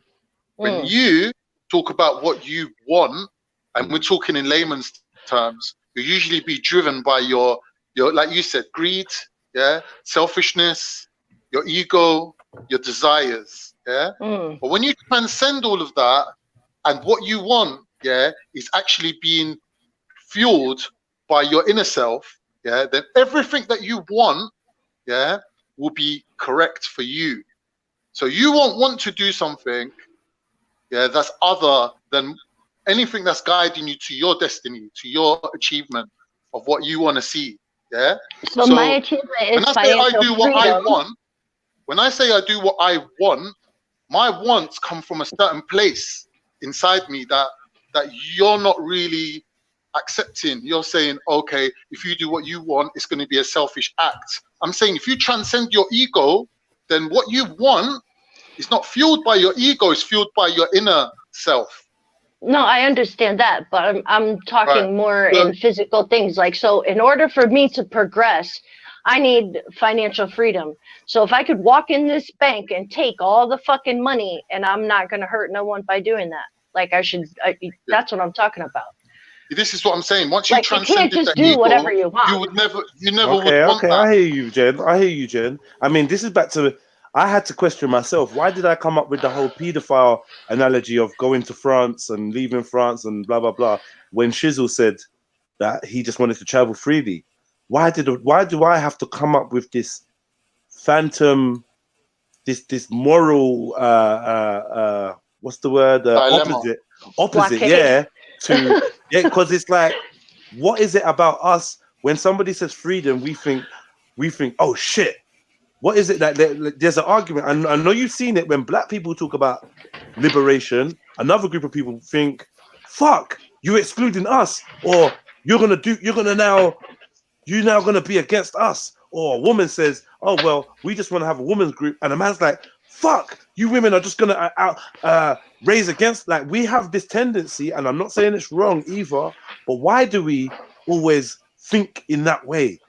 Jump to extremes? Yeah. Why do we do that? Or assume the extremes. Yeah, it could be that what Raw Beats wants for everybody, I mean, may not be an extreme. It may hurt somebody because of their will to control somebody. Because we want to control. Because remember, yeah, I mean, I used to read a lot of Osho and stuff like that, yeah. And one of the things that I picked from Osho's teachings was the fact that as children, we are taught to love our parents because our parents are selfish and they want us to express and to realize that they love us and they want us to express love for them. So do you love me? I love you. Kiss me. Do you want to hug? And blah, blah, blah. And but what we're not taught as the first rule of love is to love ourselves. So therefore we end up always thinking about how somebody else is going to love us, or how someone else is going to make us feel, right? So then again, if Raw Beats wants to be free and live his life, because I love Raw Beats, he has to want to include me in that. Because if he doesn't, then he doesn't love me. But then, do I love Raw Beats if I don't want Raw Beats to do what Raw Beats wants to do? Obviously, if it's to harm me, then his right to do what he wants should not supersede my right to be safe. If it is to physically harm me, if it is to physically take something from me that belongs to me, his rights should not supersede me. Yeah, this is what they call common law. These are the only real laws on earth. True say. And you can be a sovereign and still uphold common law because you're not to take away from another person or another person's property. You're not to harm or damage another person, right? But for instance, John could want to up and leave his family in his quest to find to do what he wants to do. And as his family, me and you as his family, we're like, John is a fucking bastard because of the way we love. We're not going to be like, you know what, I'm so happy for you that you're actually going to actualize what you want in your existence. You practice Buddhism, you know for a fact that nobody else ain't going to get you to Zen. Nobody else ain't going to get you to break that karmic cycle.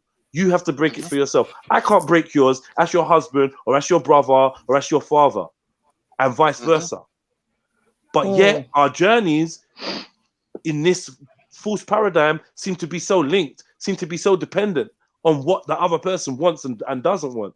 Really, we should be egging each other on to do whatever it is they need to do to fulfill their what I call mythos, their destiny, regardless of where that leaves me. As long as it's not harming me physically, you understand? So leaving a child without empowerment, leaving a child without guardianship is gonna harm somebody.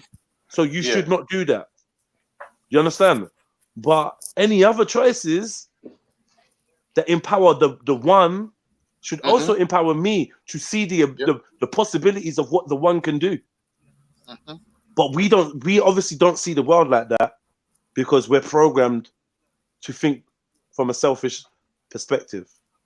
That's just our Yeah, programming. of course. Even love is the greatest. But do you agree with what I'm saying to you, Jen? Or 100%, man. No, No, I I wanna- do. yeah, I you do. do. Yeah. I mean, this is part of our selfishness and our control. This controlling mechanism that we've been taught. That's called love. And we've been told in order to love. For the best example, and I know it's so cliche. You see a flower in a wild garden. You love it. What do you do? Smell it, Go and pick appreciate it, and go on, or Don't you pick pluck it. You pluck that shit. You know. Yeah. The minute you've actually plucked that wild flower from its habitat, you've killed it. Your love is murder. Your love is killing the being that you claim to love. It's hard. Yeah, no, it's true. I mean, it's even like it's taught not to cling to love, and like love is one of the hindrances. Yeah, even to your parents and your children. Yeah. So it's like, and that's like one of the hardest things for people to overcome. Is that like that connection, and that's like where the story, like Buddha left his own son at birth, and he came back for him, you know, after he did what he had to do, but he literally named his son Fetter, like ball and chain, and he left him, and he wouldn't hold the baby or nothing. He didn't want to hold the baby. He just left, and he abandoned that, and then he came back. About the story of Arnold Schwarzenegger? On the night of the Olympia, they phoned him up from Germany and they said to him, "Your dad died," and he goes, "All right, cool, chat to me tomorrow," and shut the phone. Do you understand? Because he's dead already. There's nothing I could do for him. Man's dead, isn't it? I got this battle here I need to fight. I can't be thinking about that right now. You know what I mean? And Arnold, he's a little bit zen like that. You know what I mean? It seems brutal. I think I could possibly be that type of person. Yeah, of course. If it wasn't for fear of, I think like what Robbie says, how others would feel. Compassion is often a good reason to not be your full self. And that's not that my full self is somebody that's cold. Far from it, but I need to explain ourselves, Khan. I need to explain ourselves is what is, I think, many of our downfalls. And I would say, Jen, not to point fingers, but I think you suffer from that a lot.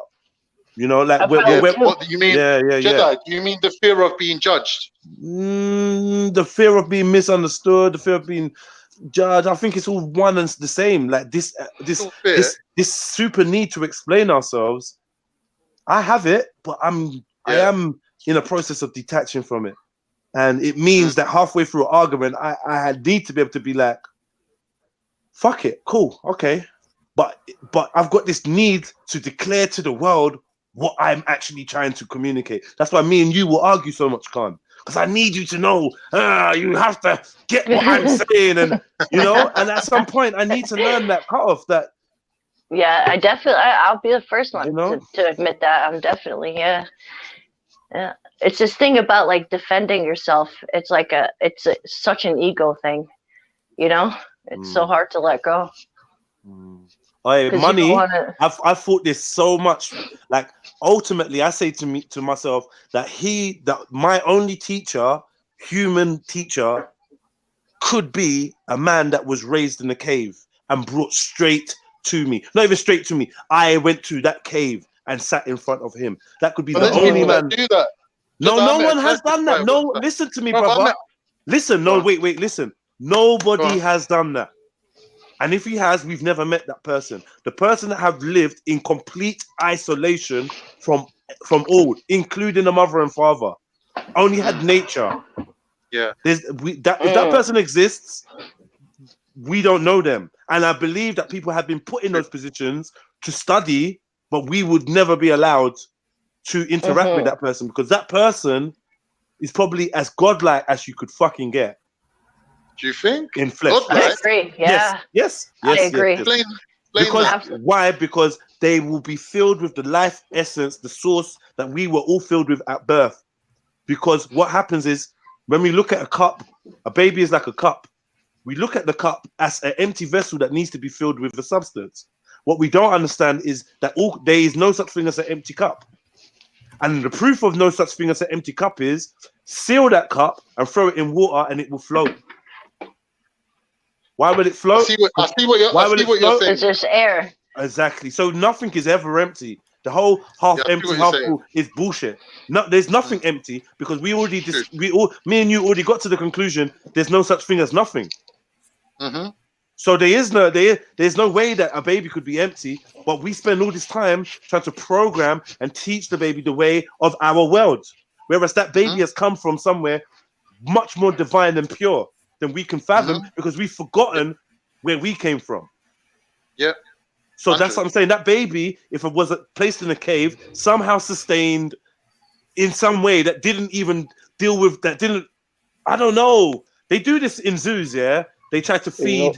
They try to feed animals with suck puppets and hide food so that the animal can discover it without interacting with the humans. Therefore, can be released to the wild and would never know the difference between wild and captivity. Now, to do that with a human, wouldn't be filled with the compassion that Jen. Well, yeah, yeah, I would agree. Yeah, but maybe the baby would. You know what I mean? Maybe the baby would have all the morals that we think we've inherited from society and more. Don't you feel like the first time like that baby would feel pain, wouldn't it kind of have compassion for other things because it knows that it would feel pain as well?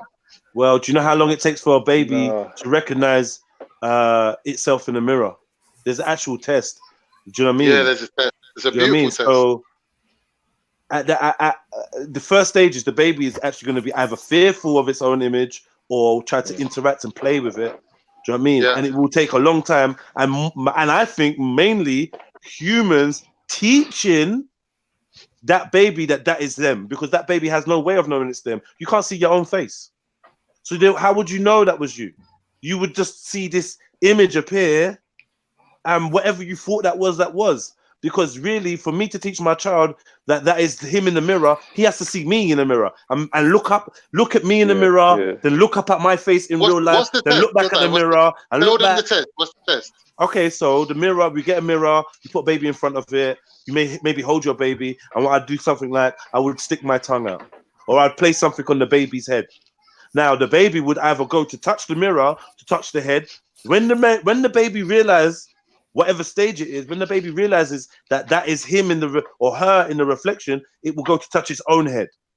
Yeah. Or if I'm standing behind them, if I'm standing behind them and stick my tongue out, it will go to look at me, not in the reflection, but in real life to see if my tongue is out. I think that's something like 7, 8 4 months, months, isn't it? Yeah, 4 or 5 months, something like that. Around that it's time. Like before 1 year, anyway. Yeah, way before 1 year. Yeah. And that's self-realization. But like I said, it's always taught with a third party involved. It's not just you and your reflection. It's you, your reflection, and your parent or whoever's doing the test. Whereas if left to its own devices, would it ever realize that it was not that reflection? Yeah, it would, because the way I was on it, they get a sticker and they stick it on the baby's forehead and they let it go over to the mirror. Okay. When he's young, touches the mirror, and tries to get that like yellow sticker or whatever. But when he realizes, he peels it off himself off his own forehead. Yeah. It's a deep test. It's like 7 months. It's about 7 months. Yeah. Ever heard because of that's roughly the age where you can start walking as well. 8 months, like you can actually start walking.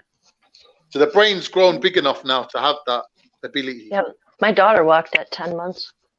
Yeah, I think I walked about 9 months, 10 months. Yeah. Vortex. Ever heard of Wolf Boy? Yeah, not completely free. Like I agree with Money, not completely free from outside influences, as in human influence. And I do agree. If a baby feels pain, it's gonna feel pain. But is it gonna know what that pain is? Is it gonna I don't know, man. I think it's a big mystery. Well, you know. I mean, how can you not know pain? But what do you translate pain as? But you attach it to your emotions. It's information. I hear that, but I know that babies feel pain and look to me to see my response. You know what I mean? So left to its own devices, how would it process that? What would it process that as? Would it just learn to just abide by that? Would it just be another sensation after a while? I don't know. Look at animals, yeah. When they're getting hunted down, I saw a video the other day of a giraffe getting hunted down by a few lions, and obviously it's feeling pain in it, but it didn't feel like it's getting distressed or he's wanting to cry. He's just going through it. Yeah, he's trying to get the lions off of his back, but it's like that innate fear of death. I think everything has the fear of death. Even when you're like from an outside influence, like if that baby is going to be surrounded by bears, he's going to be, you know, and that guy that's never been introduced to the outside world. Or will he just go and approach the bear like my baby will go and approach a fully grown strange pit bull in the street and just go and grab it by the ears? But none of us would do that. Cute, though. Nah, but you know what I mean. It could be a pit bull, could be a wolf, could be whatever. Could be a fucking bus. Yeah, that the baby goes and walks in front of, because it doesn't have that innate fear. It doesn't. Do you know what I mean? Died when I was like 2. Yeah. I ran out into a road. See, literally, it doesn't. This is all This is all conditioning. This is all nurture. You know. And we know that, and that's even animals with us as well. You know, you can raise a lion. I mean, we've seen what happens when it goes wrong, but then there's many stories of it never go. Like, you know, you could just live with a lion. You could live with a tiger. Yeah, baby. Do you know what I mean? I've got pictures of me at months old with my hand in the mouth of the biggest fucking dog, just in the mouth, just like, and I wouldn't leave the dog alone.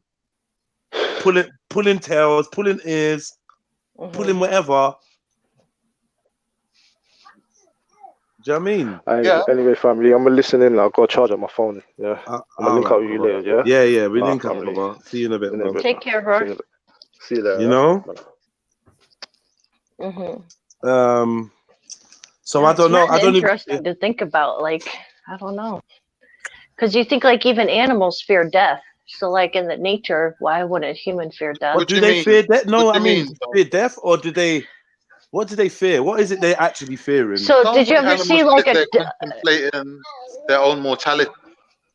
So did you ever? Why do they run then? Why do the deers run from the lions when they're chased? Why do their eyes go wide?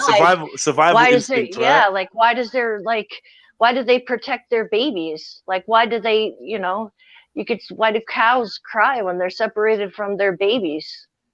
Like what, you know? Why does shit like that happen then? True. You think humans wouldn't do that too? Fear of death, but is there any way to fear of death or fear of harm or just instinct of protective instinct? Is survival instincts the same as the fear of death? No, because it's like a chemical response, isn't it? When that adrenaline hits your blood and it goes to your heart starts pumping, and you're just gonna run, isn't it? It's like a lot of animals have this fear of anything that they don't know. It's like rats, especially when they put traps down for rats to kill them, because they don't know what is inside. They won't go inside for ages until they get used to it, and then they go near it, start investigating it, and then they die. But if that was a dog instead of a trap, they would run away. A dog would not really see something and run away. I'm just I don't know, like an example. But you know like what? In nature, yeah, if you stay still long enough, anything will approach you. If you blend in, and they've proven that any animal, even gorillas, whatever animal you think, if you are part of that infrastructure for long enough, and you do not, because remember, this is another thing they say. Yeah, they say animals that have never been in contact with man have no fear of man. Yeah. Facts. So maybe this gets to epigenetics, right? And like memory and DNA memory. Don't do that, please. DNA memory or whatever. Like somebody somewhere has to have had a bad experience first. Yep. If they've never had do you know what I mean? If they've never had if you go to any animal and you start feeding them, eventually they think that's what you do. You're this thing in their reality that they can get food from. So there's no fear. One I like is when they put the mirror up in the jungle with a camera behind it, and a silverback gorilla sees it and he thinks it's another towards it. Yeah. I had a Rottweiler that used to charge into the TV screen every time an animal went out there. Swear to God, so annoying. How many tellies did you get through? She broke the main one. Then we just didn't have it. It was when I was younger, so it was my mom's TV. She used to get hurt though. Like there'd be dog drool all over the TV screen. No. Vortex is saying that's not true. But like I've seen from my own eyes when people go to places where animals that don't know them, they don't have fear of them. Just because they don't approach them, or just because they're more cautious of them, doesn't mean that they have a fear of them. And I feel like the longer you stay in the habitat, the less reservation that an animal will have about approaching you, and eventually one of them's going to approach you. Do you feel like that goes along the food chain though? Because I feel like the animals at the bottom, even if they've never seen man, a mice is not going to come up to you. I mean, I've had squirrels eventually, come up to me. What? A mice? Hold on, Jen. You're saying a mice won't come up to you? You'd be laying in jail and a mice would run over your fucking body, mate. Oh, I don't know. You know what I'm trying to say? No, you know, a mouse will run over you. But what about a deer, though? Do you think, because usually deers run away from people if they see them? Yeah. Or like rodents, like not rodents, but like deers are used for predators, yeah. But eventually, I think bears have a certain, some creatures have a certain nature, right? And some of them like to be secluded from all other animals. So it's not about fear. It's just this is in their nature to not be around other animals, full stop. Yeah. But I mean, do you think those animals are free? We've seen deers sitting drinking next to hippos, and we know that the hippo could kill the deer. So it's like if you stay there long enough, then you become part of the furniture. And I think anything can become part of the furniture long enough. Maybe it's about, you know, because there's a lot of, stop this now, please, stop. Maybe there's a lot of information that is transferred that we obviously are not privy to. So I mean, smell and like our shape and stuff that we wear and whatever could have a great deal to do with it. If they can smell that, for instance, that forest coming from your pores and every asset of you, then I don't know, maybe they can smell whether you eat meat or not. You know? Oh yeah. You know what I'm saying? So then they know. No, okay, when we eat them, we could taste. Can you stop, please? Oh. Yeah, because you know, maybe they smell that you're a carnivore. If you do it again, I honestly, like I've just said 3 times. Yeah, maybe they can smell that you're a carnivore or smell that you're into veggies. Do you think that's true freedom? What, animals? Yeah. Like forest animals, like what they have. Yes, I do. That's true freedom. That means that means I'm free to do whatever the fuck I want, and you're free to kill me and eat me. Right. Our selfishness says, "Oh well, yeah, be free, but you know." All right, let's change the word freedom for liberation. One second, be like, "Oh, be free, but not animals be liberated." Wait, 1 second, brother. I'm saying, freedom is our version of freedom is be free, but not if it means you're gonna eat me. Not if it means that you're gonna take over my shell, and that's like where animals are different. Animals don't even seem to have that philosophy. It's just it is what it is. Do you know what I mean? It is what it is. We just animals are free. To me, animals are free, because they don't have that dilemma of worrying about the future or stressing about the past. They're constantly living in the here and now. And that to me is the type of freedom that animals have that we don't have. Yeah. So what were you saying about this liberation? You're saying change saying like with animals, they can't really transcend who they are. Like they're stuck being who they are, isn't it? With us, we've got the ability to kind of raise our level and transcend our fears. Because do we? What, do we? Yeah, do we yeah, though? we do. But do we do. though? Nah, we don't. No, we don't. Because you get the animal that should know better and does something that the other animals don't and wanders into the part where it shouldn't, and they're like, "Oh, this has never happened before. Oh my god, we've never seen it." But that shit happens. Oh my god, like so. I mean, animals are not as rigid as we like to paint them out to be, and I would say that what's in our remit of behavior, we have not superseded that. So do you know what I mean? But like, we've done nothing outside of our nature, have we? Walk on 2 legs. That doesn't mean all the other dogs. If a dog learns to walk on 2 legs, all the other dogs don't just start walking on 2 legs, innit? No. But with us, like if a human does something, like for example, ran a mile in 1 minute, then all of a sudden all the other humans, for no reason, can just start doing it. No. So what I'm saying is, No, yeah, not true. that is actually a fact. That's not fact. And if you say that's a fact, then you'd have to explain the monkeys on the island that didn't know how to use a stone for a tool until one monkey was taught. And then monkeys on a separate island, separated by water, also somehow developed that ability. I don't believe in that. But that's what this is a scientific thing. It's just as scientific as what you're saying. You could go and look it up. I'll sit here and wait for you to look it up. I wouldn't say it's as scientific. It is. I will look into it. But because for you to say that no human ever ran under a mile would be the assumption. Ever run a mile under a whatever 10 minutes or whatever would be the assumption that we've registered and recorded all human feats, which we have not. This is another false paradigm. Just like counting how many people are on this planet, it's fake. It's bullshit. How do you mean fake? You can't tell me how many people live on this planet. Yeah, that's true. So it's fake. Any number they pull out. Bruv, you just said something's true, and now you keep like, well, why do you keep like what? Are you just on autopilot or something, bro? No, but it's not. I wouldn't use the word. Fake. Yes, fake. The number of humans, the estimation of humans on this planet is a fake number. Yes, it is. Yes, it is. It's a fake number, but it's an estimation. Fake. It's not real. It's not the exact number, but it's an estimation. Who's estimating?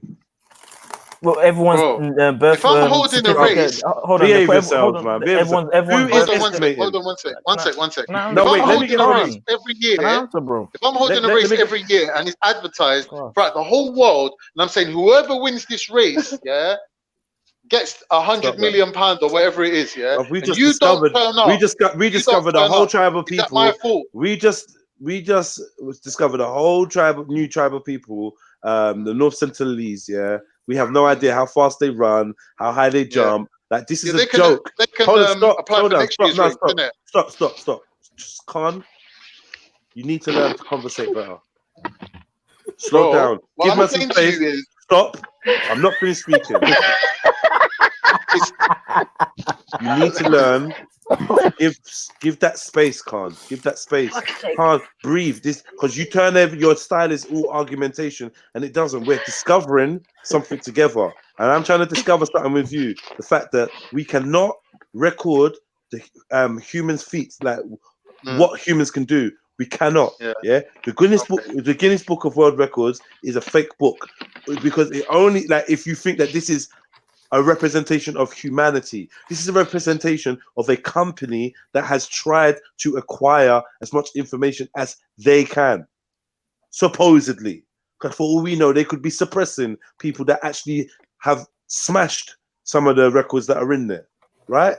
So we have no idea of. So this is why books are not good measures of reality.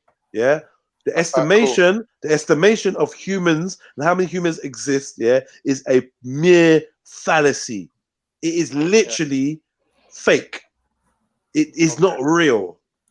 It may be taken. You may be using data supplied from real agencies, but to report it as the world population is fake and a lie. It's actually extremely dishonest. Because you know why?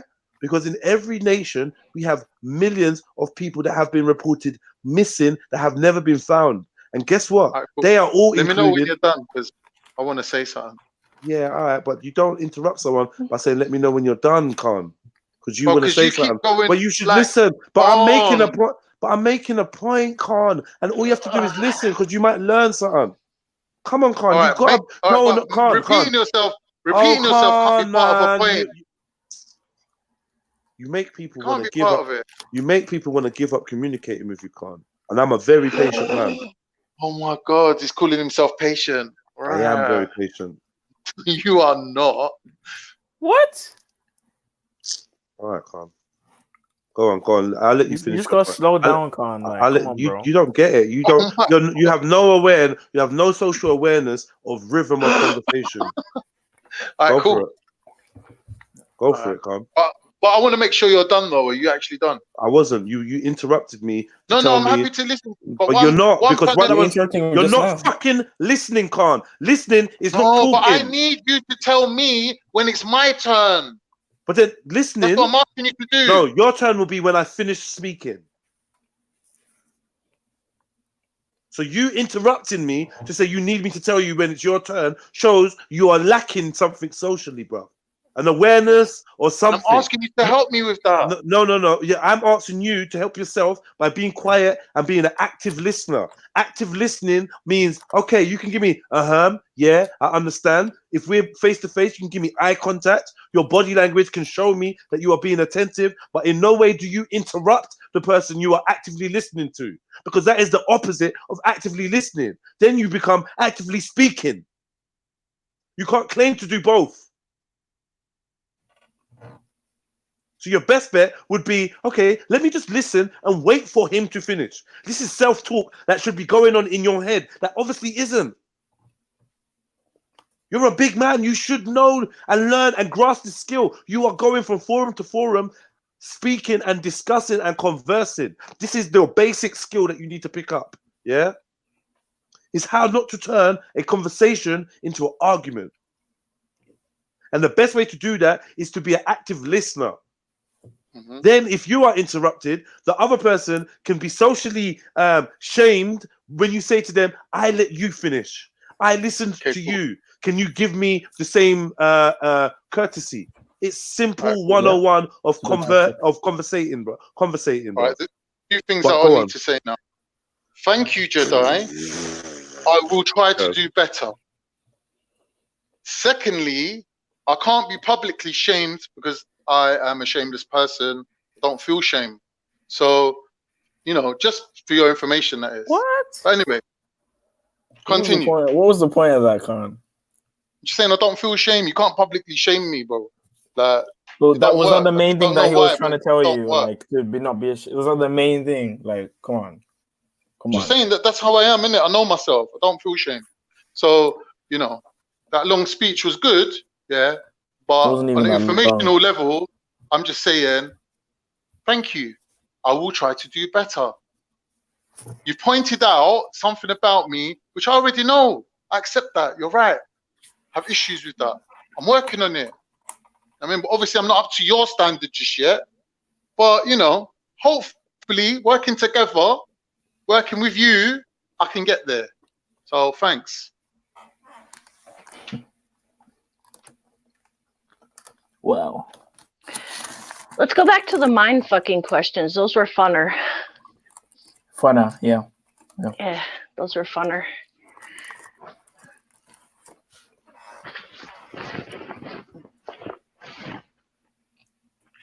So I've just been looking up that foreknowledge thing, and there's a new theory called middle knowledge.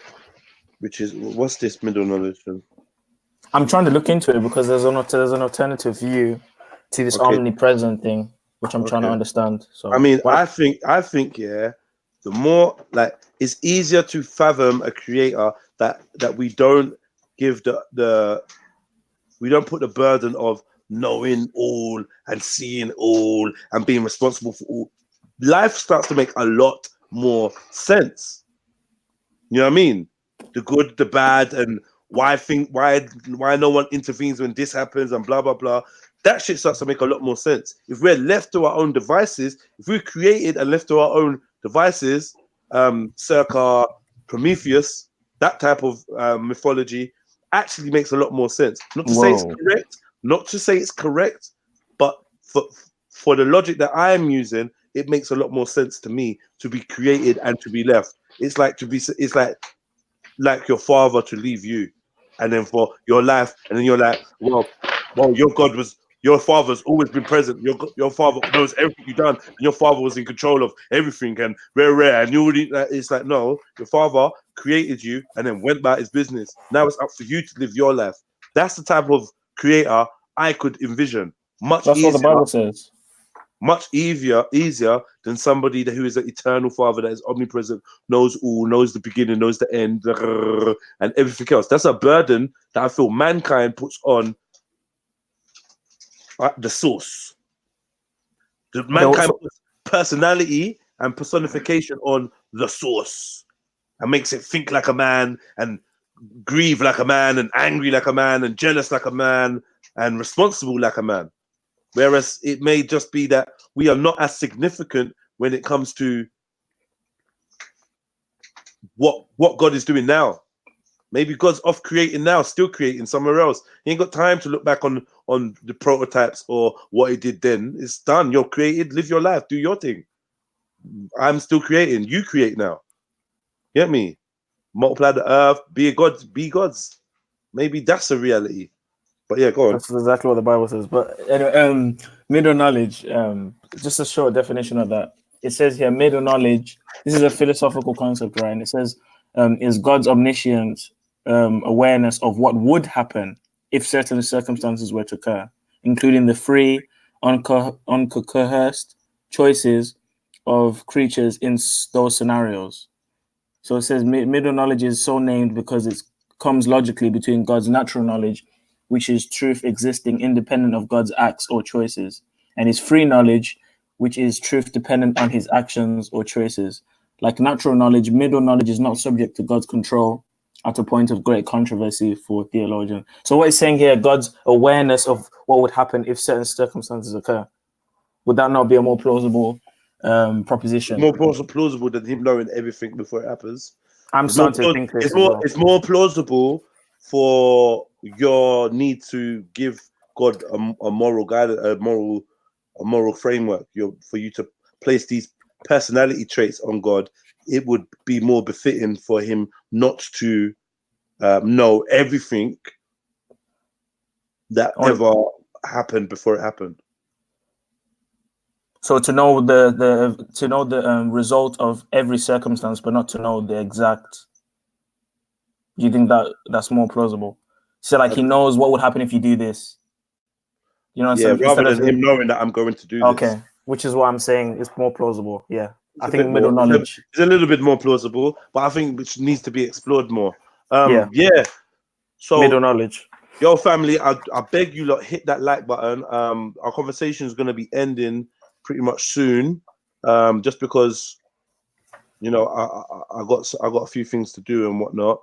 Let me see how long we can stay here for. Stay here for a little while longer, but I'm gonna need you lot to hit that like button if you can, possibly, please. You know, it's a small gesture that goes a long way, helps me with the algorithms and whatnot. I hope you've liked this conversation. Yeah, I hope you've been enjoying it. I think it's been a good convo, but looking at it, we've got 88 people watching and 57 likes. So maybe you guys haven't enjoyed it as much as we've enjoyed saying it. Either way, you know, it's your free will, but I would appreciate if you hit that like button. I mean, someone hit the like button and took it away. It is what it is, man. I can't force people to show love, but I'm going to keep doing what I do, and hopefully, you know, I'll be able to attract genuine people that you know, vibe with me and I vibe with them, and we can build like that.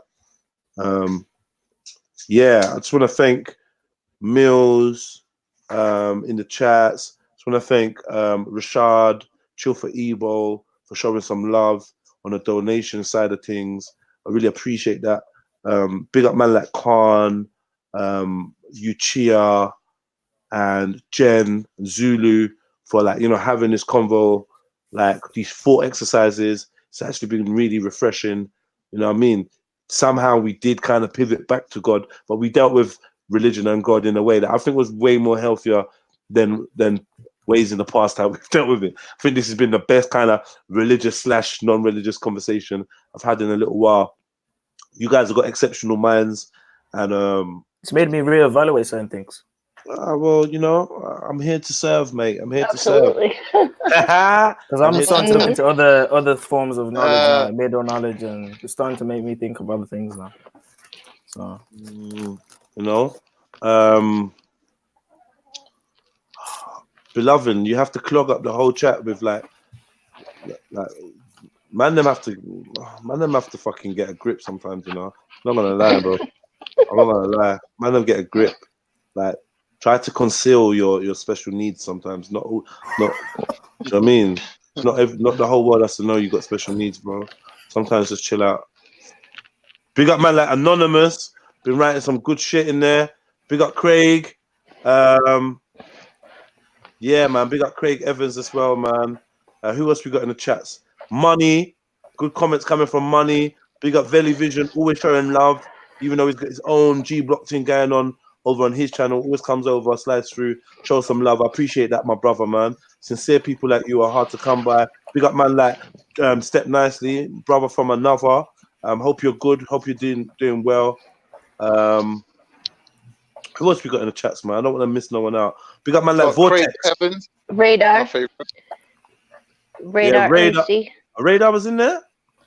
I didn't see Radar. Big He up just Radar, came though, up. man. Radar. Where is he? Radar's new video is fire. Listen to his rap. He's Oh good. yeah, big up Radar, man. I'm gonna go check that out now, man. Who else we got in the support building? Radar, man. Who else we got in the building? Trill for Ebo, I said that already. Ian Fenner, you know, we got Ian Fenner trying to be a antagonist, but lacking the skills or the ability to do so. Big up Trill Boxing, yes, Mr. Lee, come on, some real hardcore fans and supporters and brothers. Are you correct? Salute to you, Roar sir. Beats. Raw Beats. Oh, how did I forget Raw Beats, man? Thank you, Raw Beats, as well for your submission. Some real good insights. Newt 11, big up your chest. Big up both your chests. You know what? Big up your ankles too. How about that? Hong Kong Chewy. Yes, I hope your knees are good. Hope your elbows are better. You know what I mean? Who else we got here? Imhotep. Salute to you, sir. It's always a pleasure to see you in the chats. That's as far as my history would take me, but I know there's probably some other folks that ain't shouted out, but you know what, I see all of you. Dean Okai, see all of you, man. I'm gonna check out that Radar track. Gandalf the White, big up your chest. Zion MC, the most lovely. Black Syrup, big up your chest and your back and your neck. Yeah. Gandalf. Who else we got here? No, man, just big up everyone. Yeah, man, please. It does me a huge favor if you hit that like button. You know what I mean? It just means that my videos can rank a little bit higher in the algorithms. If you think this is the type of conversations that should be going viral, then like it's not gonna do that without your assistance. Yeah, good. I'm glad you're having a lovely day. Yeah, man, this stuff's not gonna go viral without you. You know what I mean? The arguments and the beef and me taking the piss out of people's religions and that type of shit can go viral. But when we're having a grounded conversation, hopefully with the energy of love and progression infused in it, like I really tried my hardest to come at it from that angle and bring some of the lessons I learned through my sleep and through my day, through my dream state. I tried to bring it into reality and carry it, because I really want to change as a person and evolve. So, I'm trying in it. Big up Sticky G. Big up to all of you lot, man. Clear your mind sometimes and try to detach yourself from the notions that you seek comfort in. Put yourself in a position of nothingness and see what you see. Like, listen to yourself and tell me what you hear. Tell yourself what you hear. You may find some gems. I've been having daily epiphanies recently, and I feel like I'm on a roll. I love this shit, man. Keep it going. Intellectual div, big up your chest. You always got some intellectual divvy shit to write. I love it, man.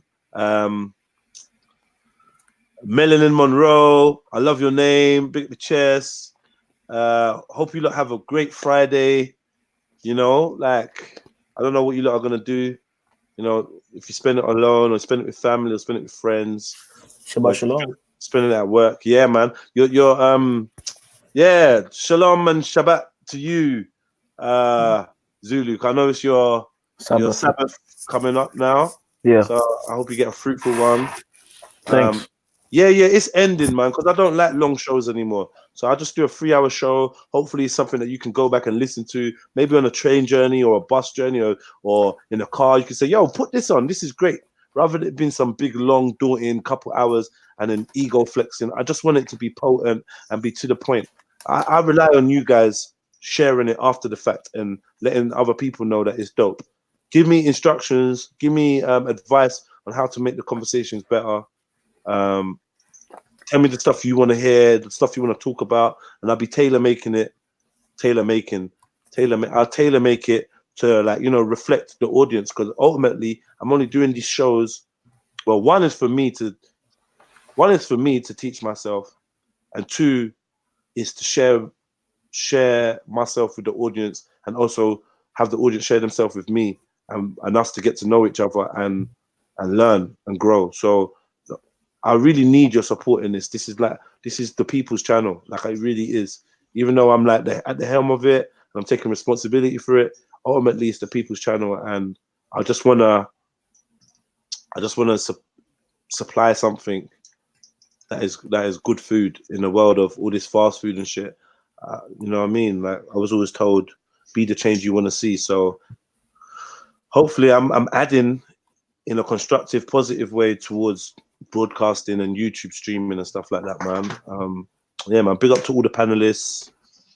Big up, Jedi. Oh, please send your dilemmas to extremely balanced advice at gmail.com. Because those are some of my favorite shows, and those shows are dope.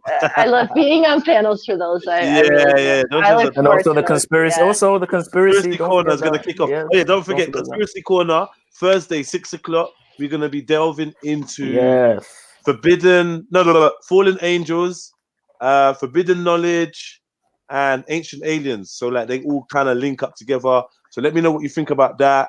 Do your little bit of research, jump on.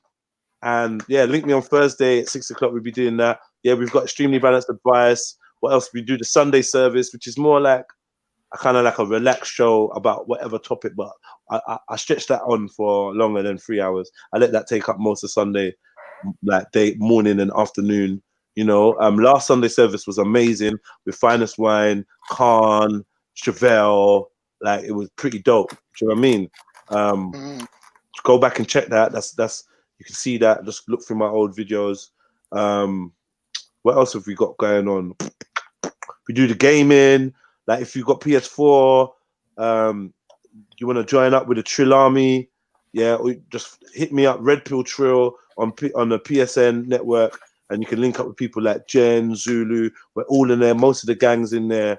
You know, we do GTA heists and stuff like that, and we're just trading for GTA 6. We're training for PlayStation 5 and GTA 6, but we're going to take over. We're going to be the new wave in gaming. So, yeah, we're just learning right now the ropes.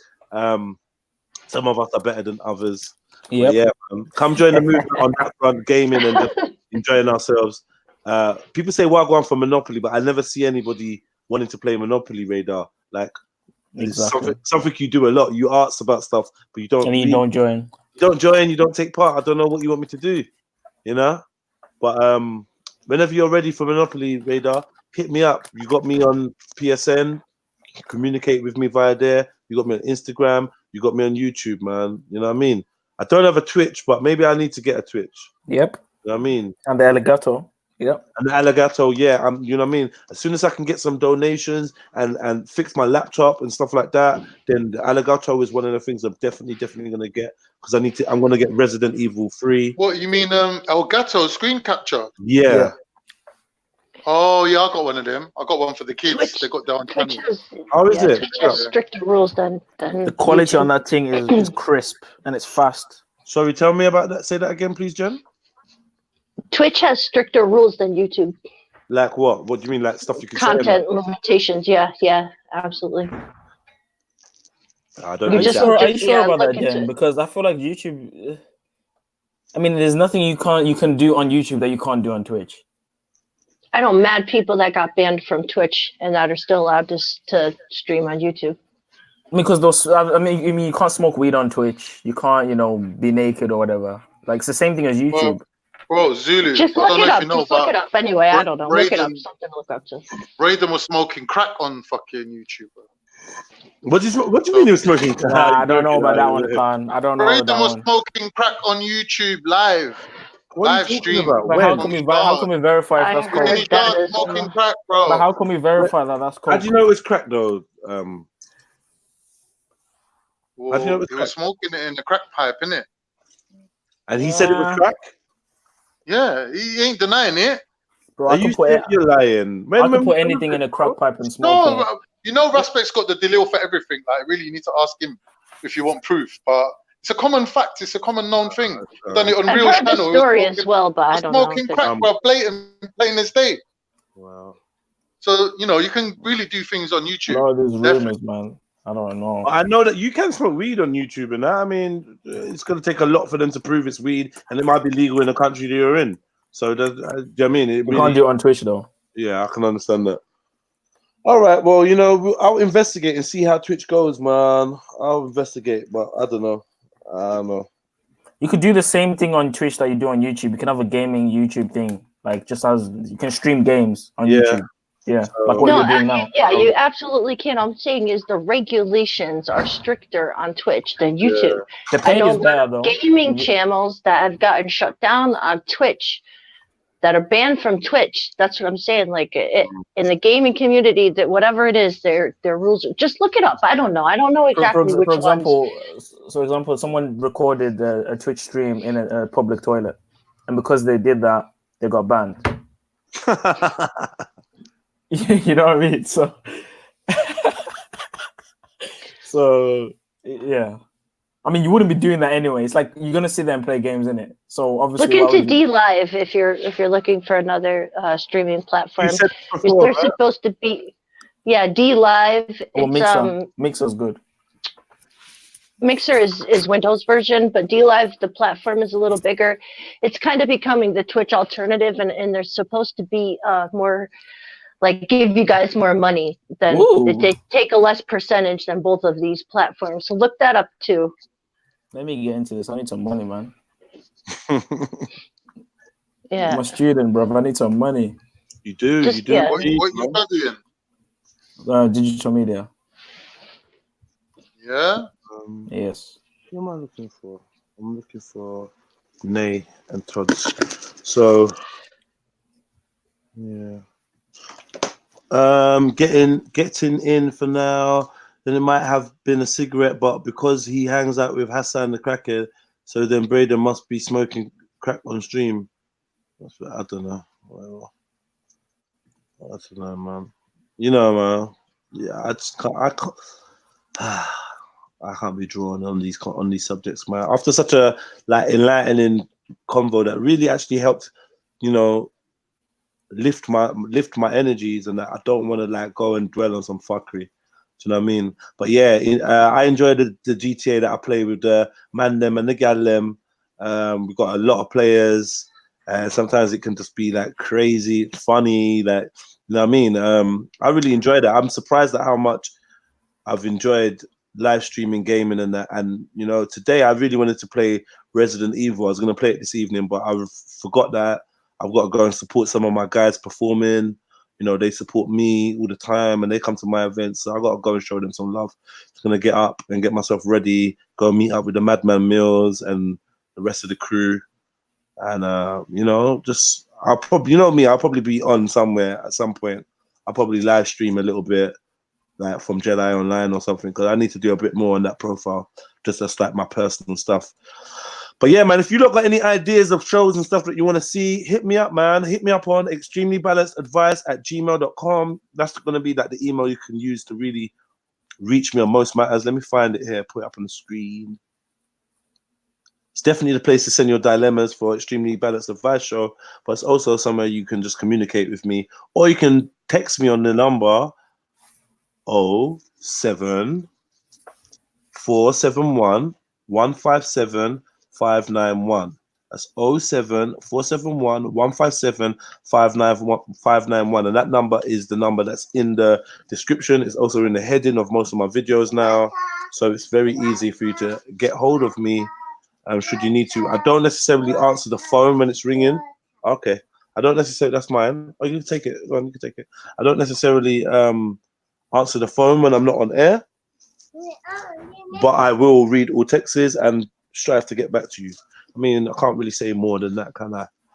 Right, yeah. You lot go and enjoy yourselves, man. Go and live your lives. Friday, shake a foot if you're shaking a foot. Umar was after Jedi. I started showing Braden respect when he was trying to get involved in the park dilemma when 1.5 million Umar was after Jedi.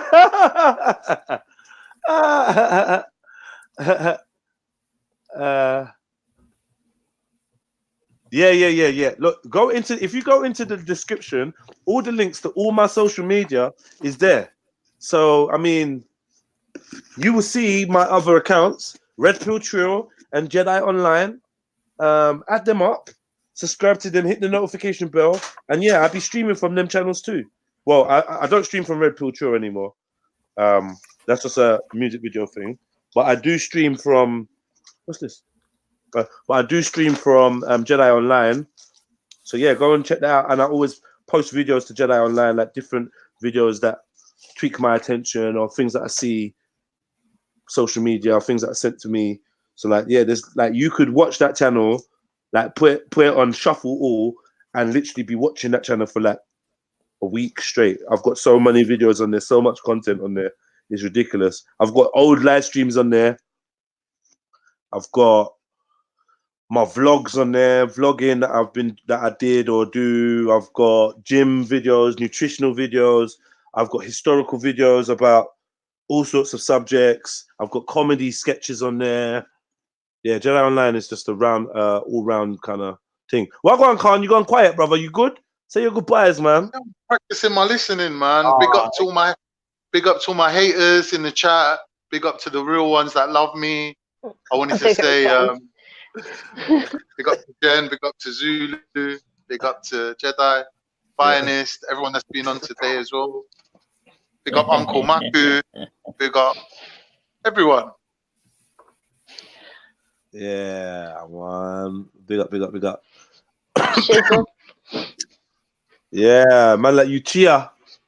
What else, man? Craig, I like your enthusiasm, man. Thank you, man. Thank you. Yeah, so where we going? Vellies? Where we going now? Where's everyone off to? I'm going to finish studying for my test tomorrow. Love it. And I'm glad that you got New Year's blessings from your monk, man. Big up yourself. That was so nice, man. Like that was, I don't know, it was a nice feeling. Yeah, he took like everyone one by one and just gave us those things, like gave a little orange. I guess it's customary in Vietnam. Yeah, they give you oranges. China give you oranges for yeah. So yeah, and there's a $2 bill in the big envelope, and then like a personalized New Year like wish in the small one. So it was pretty cool. Yeah. Khan, don't watch that, man. Do you know what I mean? We all develop and we all got things that we work on. And sometimes it's easier to point out someone else's quote unquote flaws than it is to look at our own. Do you know what I mean? So I do a lot of self-reflecting, and I know that I'm not perfect. Well, I've already moved on. I don't know why. No. I'm recapping. I'm reading some comments and I'm just recapping. I'm like a goldfish, bro. I do one lap and I've forgotten everything. All right. I know. That's the best way to be. That's admirable trait, man. Do you know what I mean? I'm not sure freedom. Freedom from learning. I suppose. But yeah, man. All right, man. That was an immaculate stream. Thank you, fam. We're gone. 3 hours, 9 minutes, and 20 and 30 seconds. Ah, shit. Nah. And 39 seconds.